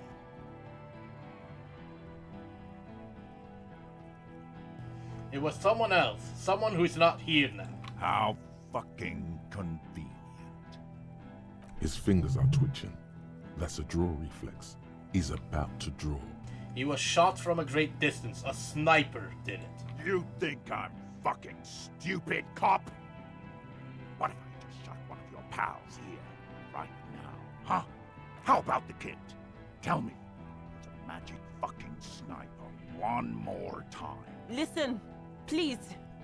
This cop and this drumhead cop marshal won't decide who... He's gonna do it.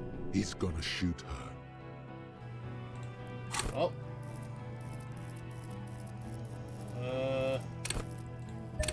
Time for a quick point of logic.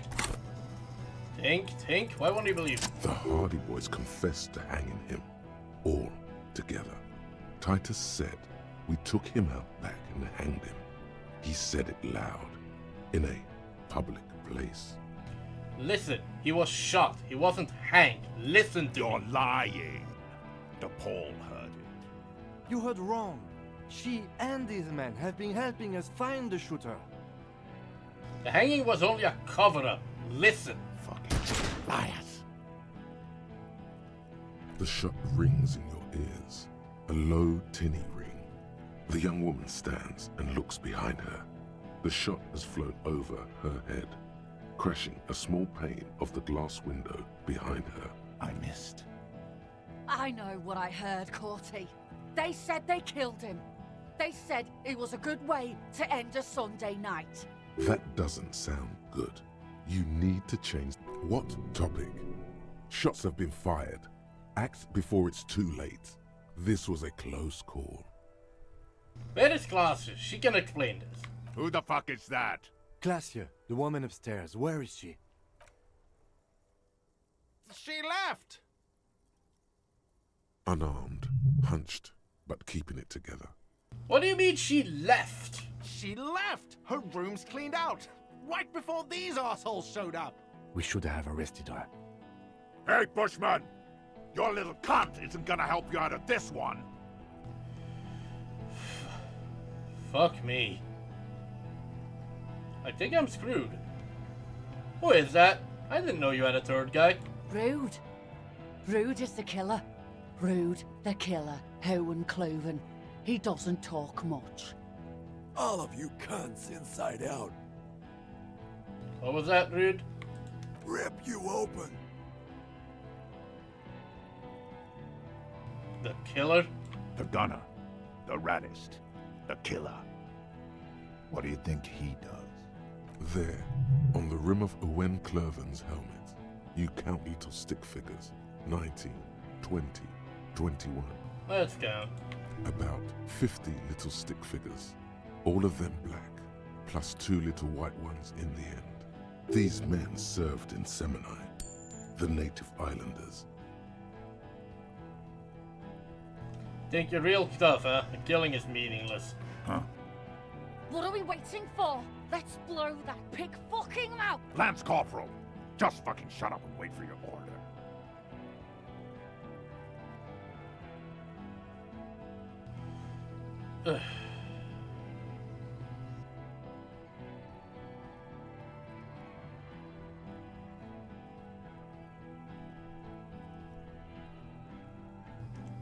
They don't care about Wildspine's rep.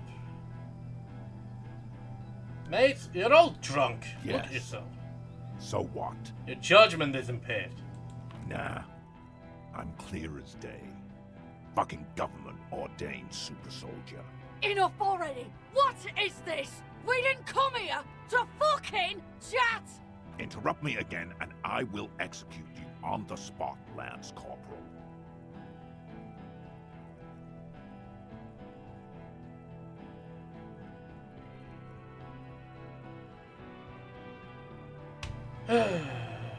Why did I not find my lost gun? Watch that loincloth. I can't hear you. Sounds like you got your mouth full of dick. Rude. Shit, this is it. Tell him anything. Tell him you have more information. Kill me and you'll never find out who killed your colonel. I've been withholding information. Rude. Kill him.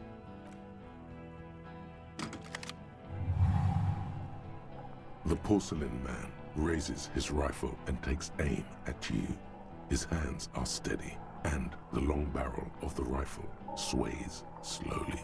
An Easter AR-FA-7, built for taking out light armored vehicles. It will devastate you. Where's Kip? From the corner of your eye, you see the lieutenant raise his pistol and aim it at Rude. He's trying to find a straight line of sight before the rifleman can take you out. It's not easy. He has 0.6 seconds to do so. He won't make it. You're on your own. Let's blink. You stare down the barrel of the gun. You see Rude's mask behind it, his eyes in the slit of the helmet, like a camera lens, focusing on you. 0.4 seconds remain. There are 6 little black dots in the tip of the barrel, like a honeycomb. This is a knock cannon. It shoots 6 rounds in one pull of the trigger.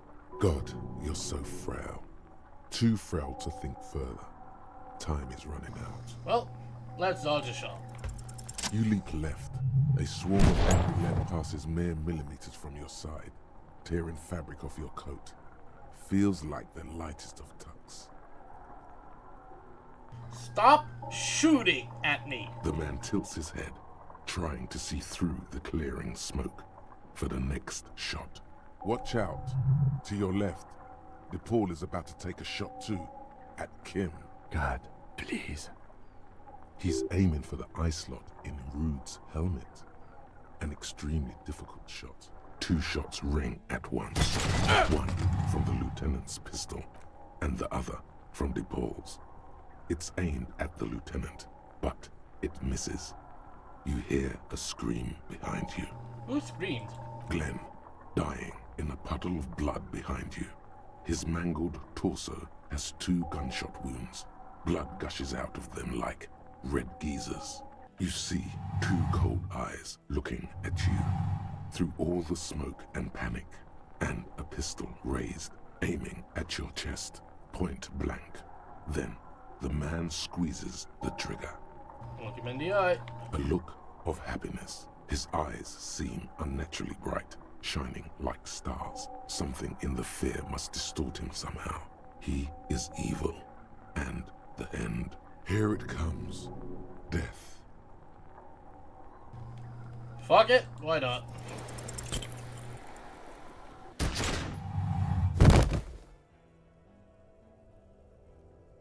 Oh, that didn't go well. You can't. There is no time. Something inside your pelvis explodes. Your entire lower body is on fire, and your legs can't support you. You fall down like a rag doll. The pain is too immense to scream. It pushes the air out of your lungs. Everything goes dark. A distant blur as you recede into it. Let's listen through the darkness and the pit. The Hardy Boys are yelling. Someone is running, jumping over you. In the background you hear gunfire shatter glass, and then a man in pain. A familiar sound. It's Titus with a splat like meat. You hear bullets rip into him. His voice, still giving orders, grows fainter. A gurgle. Well, open my eyes, what do I see? Nothing. A persisting darkness. Dancing lights of pain. Distant shadows cast by them. Like a hellish play. You're bleeding out.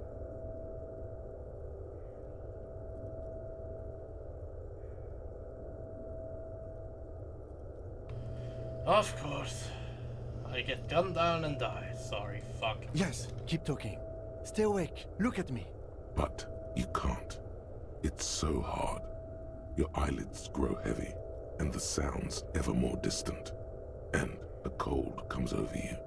The lieutenant, too, is somewhere far away, almost gone. When suddenly, you sense something behind him, a shadow towering. Someone stands there, raising his pistol at him. The lieutenant does not see it. He's pushing down on your wound with both hands. Scream immediately. He's gonna die. No, Kim? No, you scream. Behind you, from your bloody lips, your eyes are full of fear. There is no room for hesitation. The lieutenant turns around and fires, his body falling on yours in the course of the motion. You hear a roar of pain, a death scream. The sound disappears like someone pressed stop on the tape. The hulking figure, too, is gone. And so is Kim, and the whole world. And fallen. This is death. One more door, baby. One more door. Will I be a ghost now? Brother, you already were a ghost. Up there screaming along with all of them, scaring each other, haunting each other. It's the living who are ghosts. The dead are silent. They don't rattle windows or write letters in blood. The living do. Leave them behind. Rest. No, let me back into the fight. The fight? There is no fight. The fight is over. It was lost 1,000 years ago. You have laid here forever. Keep falling deeper. Take the door. He's not taking it. His body is not taking it. Oh God, no.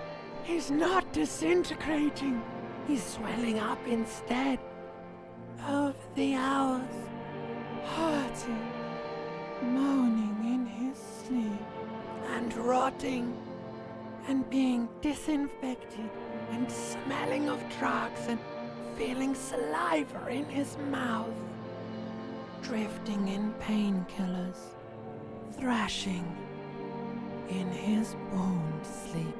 There was a radio in the distance, a radio of the world, playing sounds.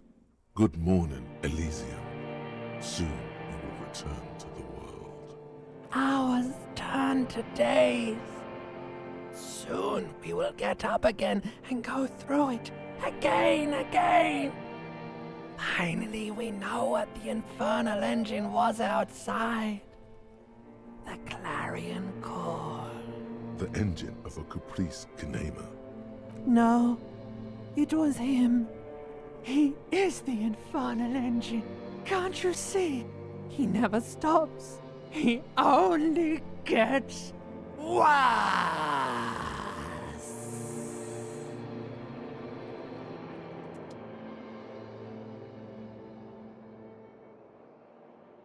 You see the lieutenant's familiar shape in the orange jacket. It turns double, then triple, from the pain. It's nothing. You're alive. That's what matters. I'm alive. Sunrise, Parabellum.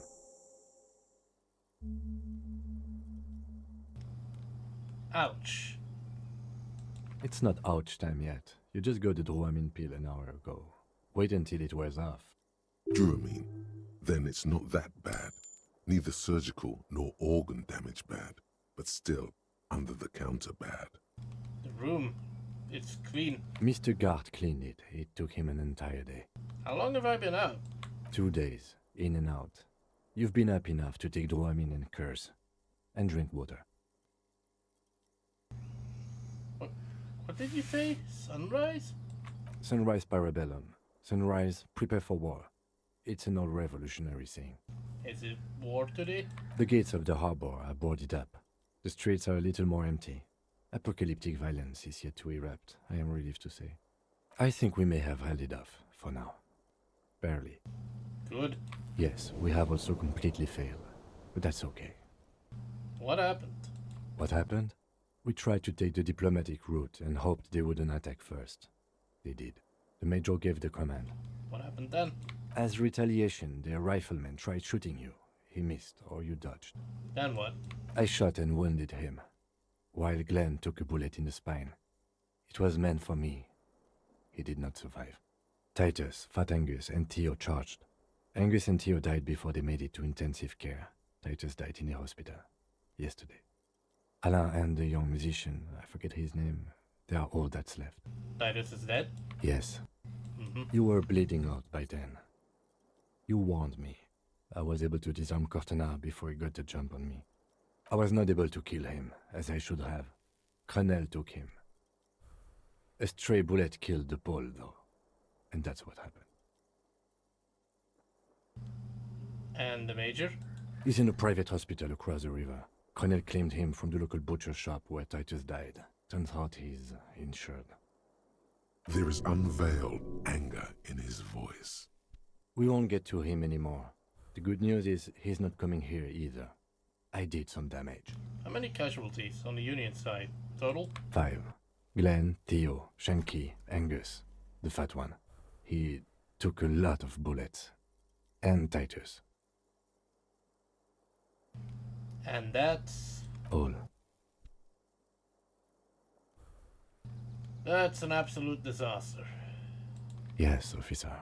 7 people are dead. It's not a success. But what's done is done. The violence is cordoned off. The Hornets did not get into the beehive. The worst scenario has not materialized. Yet. And we are still alive. Both of us. He did not expect you both to survive once you stepped between those two armies. His smoking, his hunched back. You have it worse, but he took a real beating. That cigarette has medicinal purposes. How bad am I hurt? Reasonably bad. You were shot in the left quadriceps. That's your thigh. The outer side, thankfully, no major arteries were nicked. The bullet was removed and a bacterial infection treated with mercurochrome. Can I walk? We will see. You won't be able to dance much, that's for sure. You should be able to live with limping around, though. Are you hurt? Not very. I have a concussion from the Major beating me with the butt of his gun. I tried to not move too much. Things would be worse if you didn't warn me. Thank you. I did not see him coming. Stupid of me. Has anyone from my station been to see me? No.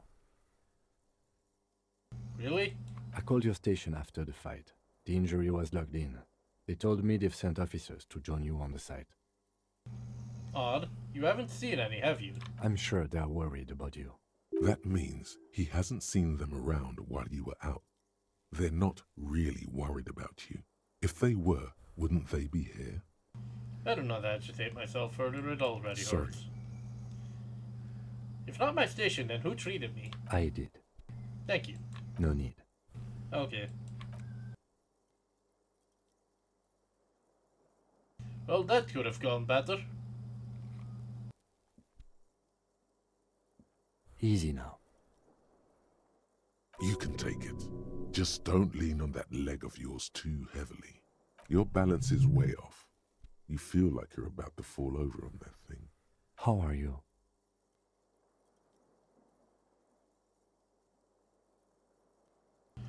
Who cares? Who cares about me? Doesn't matter. The lieutenant doesn't reply. Just looks at you, teetering on your feet. What happens now, Kim? I honestly don't know. You don't know?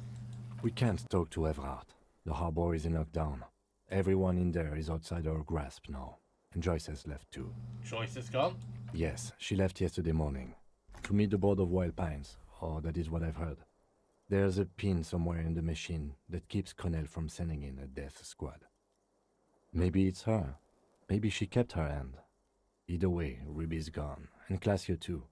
We really should have arrested her, you know? Wait, you've checked. She's really... Guard confirmed she left 20 minutes prior to the tribunal showing up. Who did it then, Kim? Who killed the hangman? I don't know. I think the theory you presented, it's someone else outside our circle of suspects, was right.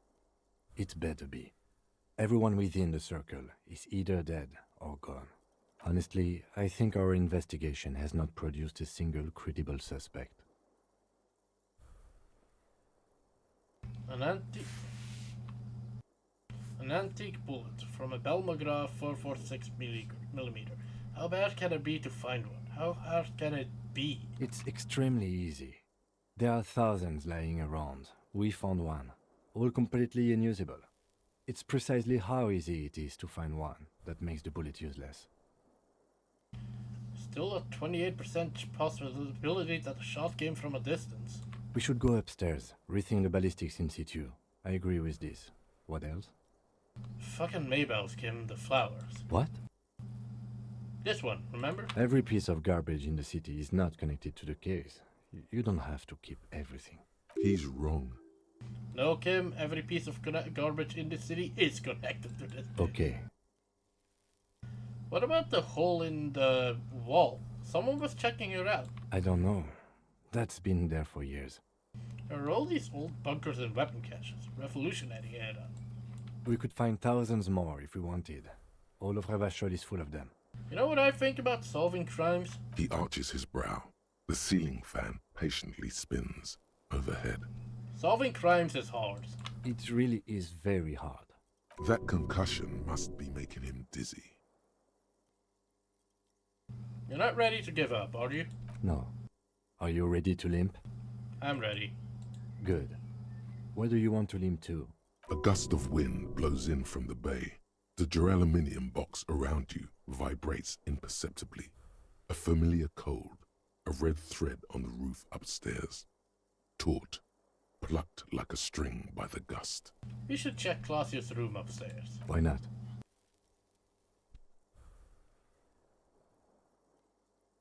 Another look at the window, perhaps?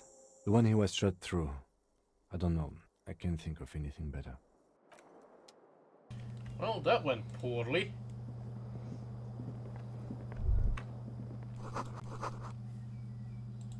I can walk right into Kim's room. The How about we bathroom don't? mirror has been...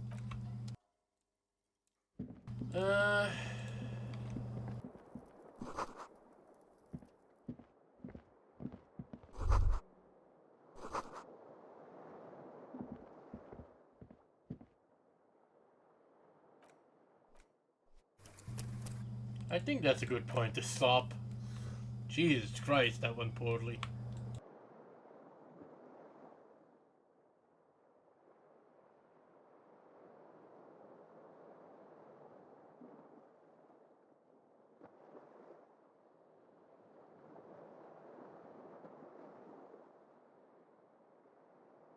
Well, Nadia's playing Mecha Break in nobody else's life, so let's say hi to Nadia.